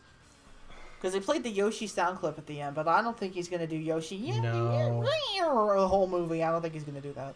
I don't know, because I don't know if, like... He's not going to do that. No. None of that. There's going to be none of that. I mean, if he's going to be a major focus character, Probably not, unless they like lean into like the fact that he's more like animal than character. Like if they really treat him because as, the like... Yoshis that we see, they like drink from the river and they're like pack animals. So I'm presuming that he's going to be more animal than human. It just really depends on how they go with that character, but like... Because if he does the whole movie, I feel like that's going to drive parents insane. Yeah. But then again, the Pokemon movie exists as it does. And the Pikachu's Vacation exists as it does. Yeah, but the Pokemon movie wasn't, or Detective Pikachu wasn't like that. No, I mean, 2001, 2? Mewtwo movie. Yeah, no, I know that. Well, also, I was mostly speaking of Pikachu's Vacation. I didn't mean... Well, yeah, but that wasn't a whole movie. No, it wasn't a whole movie. That wasn't a whole movie, and my parents did still want to die. They thought it was going to be like an hour and 30 minutes. Pika, Pika. No, that's a good story. As my father-in-law, he was like, oh no. So, yeah, that was fun. No, but like... I genuinely don't know. I just certainly fucking hope they don't bring that fucking Luma back. It's gonna be in every one of these movies. It's gonna be on every feature promotional art. It's gonna be everywhere. It's the minion of the movie. I promise you. I swear to you. Again, they had to get their illumination in this movie somehow. Again, there was the dog and there was the dog Luma. and the Luma. I'm surprised the dog didn't. It'd be the dog. Also, was it me or did the dog look like the fucking dog from Up, except like now it's evil? It was a golden retriever. Well, yeah, but it like... No, I know what you mean. I know what you mean. I know what you mean. Like the character. It did. No, because Doug is a golden retriever, but like he literally had like a really round face for a golden retriever, and he was like kind of pudgy also. Yeah, like... By the way, golden retrievers don't fucking act like that. No. Like, they don't growl and bite and do... No, they don't do that. They're not fucking evil. Like, no. Fucking put a poodle in that movie. They were fucking rich assholes anyways. How do they not... Yeah, I feel like it's... Did you mean poodle? Yeah. The fucking dog. No, golden retriever would never do that unless there was something severely wrong with it. Oh. This movie, man. But no, it was a subtle slam against Doug, I guess. Yeah, no, that's what it like weirdly felt like. Yeah, because I actually thought I was going crazy because I actually was like, is that like supposed to be like why does it look so much like the dog from Up? Yeah. I thought that was weird. That is super weird. My name is Doug, and I don't love you. My name is Doug, and I hate you. My name is Doug, and I hate you. You know, I feel like it was some kind of subtle. I like the cone of shame. His name is Dig.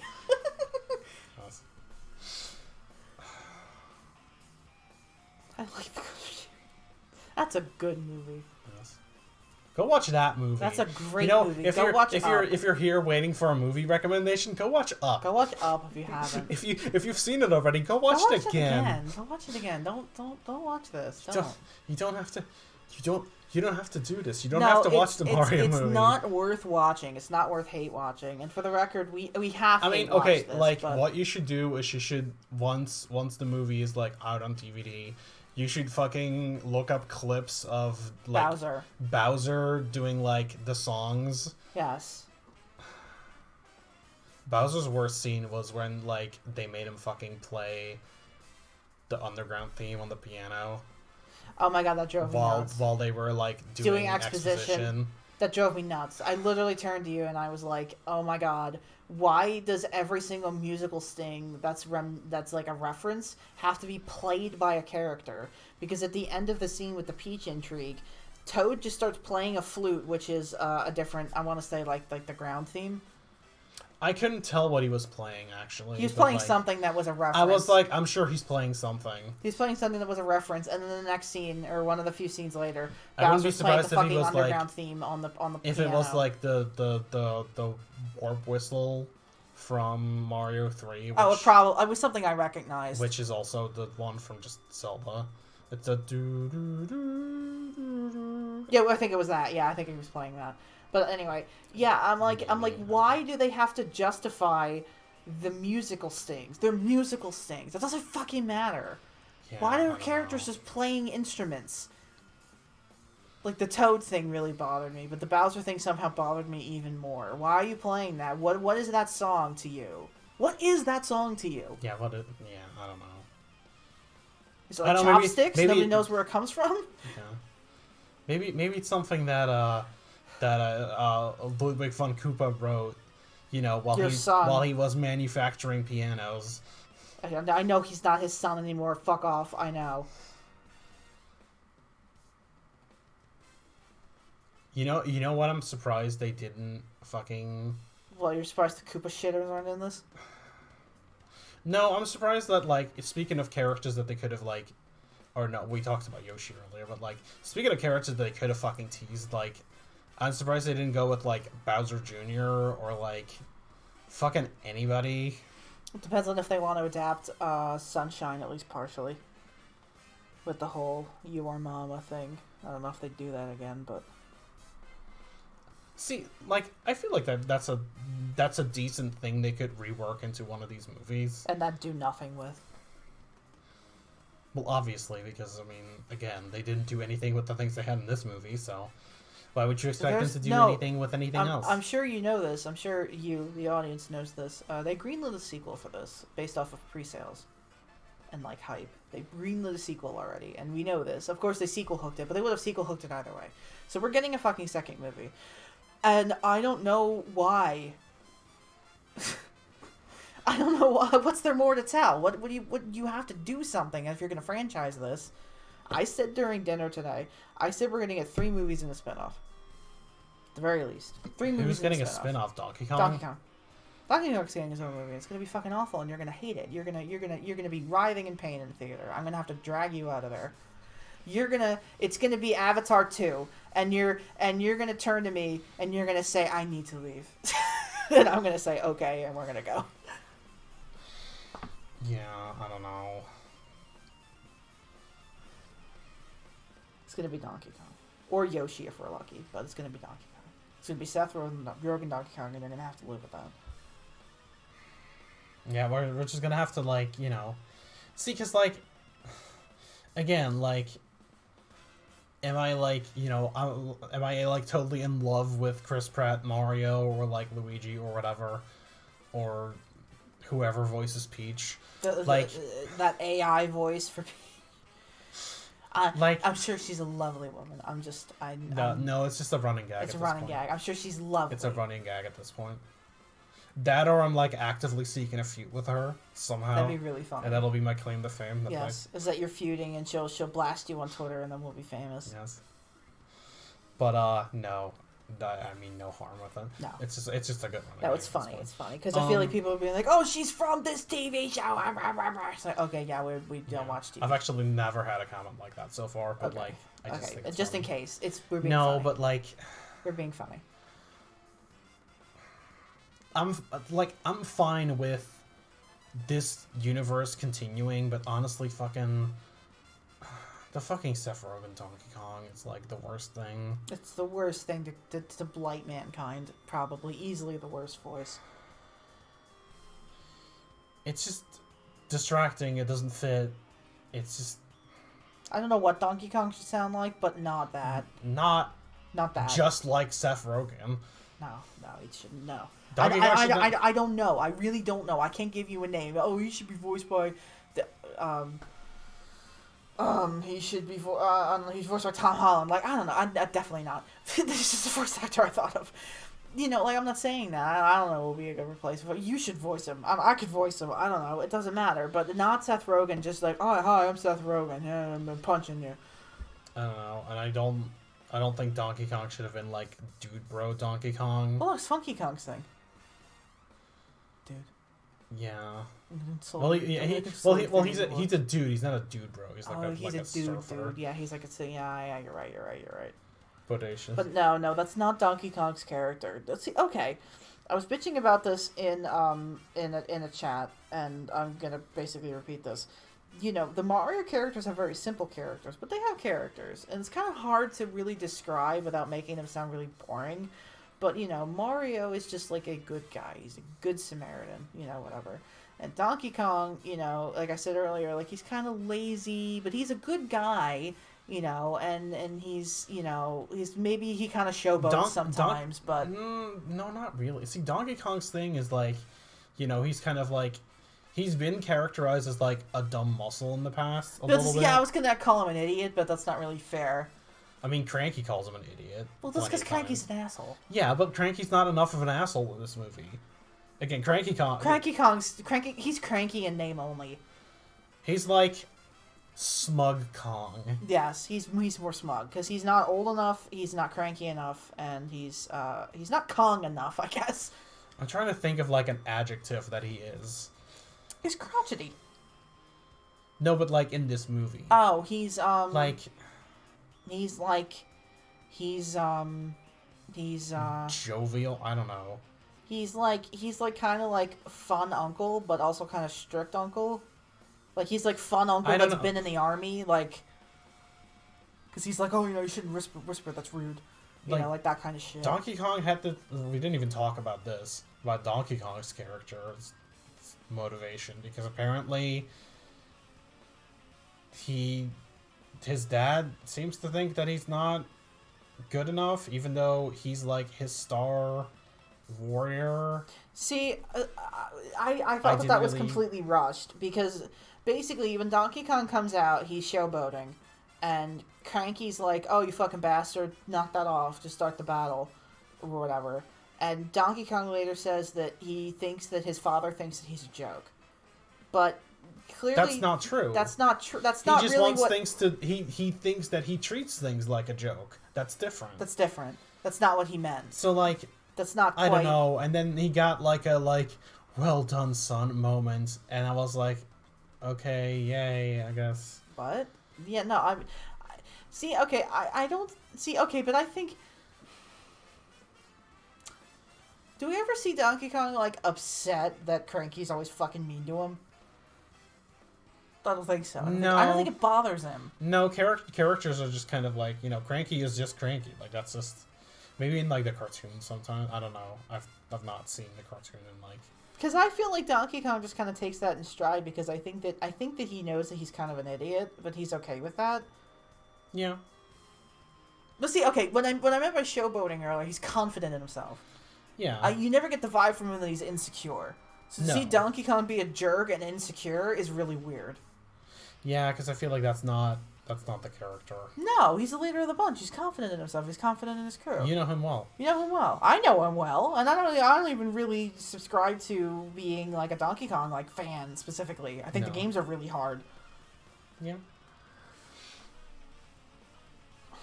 But you know, like, I don't know how you fuck up very simple characters. Peach is, you know, feminine, and she's, like, you know, delicate, but that doesn't mean that she's useless. And you have Mario, and he's, like, a really nice guy, you know, and you have Luigi, and he's a fucking coward, but, like, you know, he can man himself up to do what's right, especially if Mario or whomever friend of his is in danger. Yeah. But here, Luigi's a complete coward and sells out his brother, which he'd never, ever do. He'd never do that. And Peach, like, doesn't do anything. Like, not like she runs around in her dress and heels, which I suppose is the most feminine thing she does in the movie. But I don't know. I like these characters, and they're wrong. They're wrong, and it makes me upset. Yeah. This movie was just kind of wrong. This is wrong. It's wrong-headed. It's not right. Well, since there is a sequel, I guess I know what we're doing in, like, 3 years from now. God. I will be just as depressed about it, I think. Maybe. But, we've been here for 2 hours and 47 minutes. Do you have any final thoughts? Is this longer than the movie? Oh, absolutely. Oh my god, I'm sorry. Oh, absolutely. Oh my god, I'm sorry. This is longer than the Mario movie. I mean, we did a play-by-play first. That took an hour and 40 minutes, yeah. So, like, it's, like, we recapped the whole movie, so it's fair that it's, like, you know. I mean, I don't know. I feel like even if I talked for hours, I wouldn't say everything that I feel about this movie. I genuinely wish I liked it more, but I didn't. Yeah, because I really wanted to give this a fair shot, but I also didn't want this to turn into the Ratchet and Clank movie, where I was just in denial about how bad the movie was until it hit me that the movie was a gigantic piece of betrayal. Yeah. And that's kind of how I feel with this. It's just wrong. This should not exist the way that it does. And it's not like with the Ratchet and Clank movie where, they leaked better scripts that it just got fucked somewhere along the line by the studios or the Illumination wannabes that made that fucking piece of shit. We're never going to get that because it was designed to be this way. And that somehow hurts worse. Probably, yeah. Because the Ratchet and Clank movie at one point was a legitimate fucking product that legitimate writers wrote. And it was actually pretty good. And that movie just didn't get made because the people over at Not Illumination were like, oh, this sucks. We're not going to make this. We're going to fuck it up. Or whatever. I know it went through rewrites. But, we didn't get that movie on purpose. We got this movie on purpose.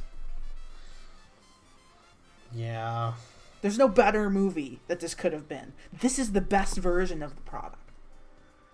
And that's just it makes me angry. Yeah. Makes me angry. I think I've mentioned this before, but I'll mention it again in case I haven't. I feel like I have, but I will. I don't really remember what my first game was. I know I played Stadium with a boy at one point. A friend of a friend. I played Stadium. I don't know if it's one or two.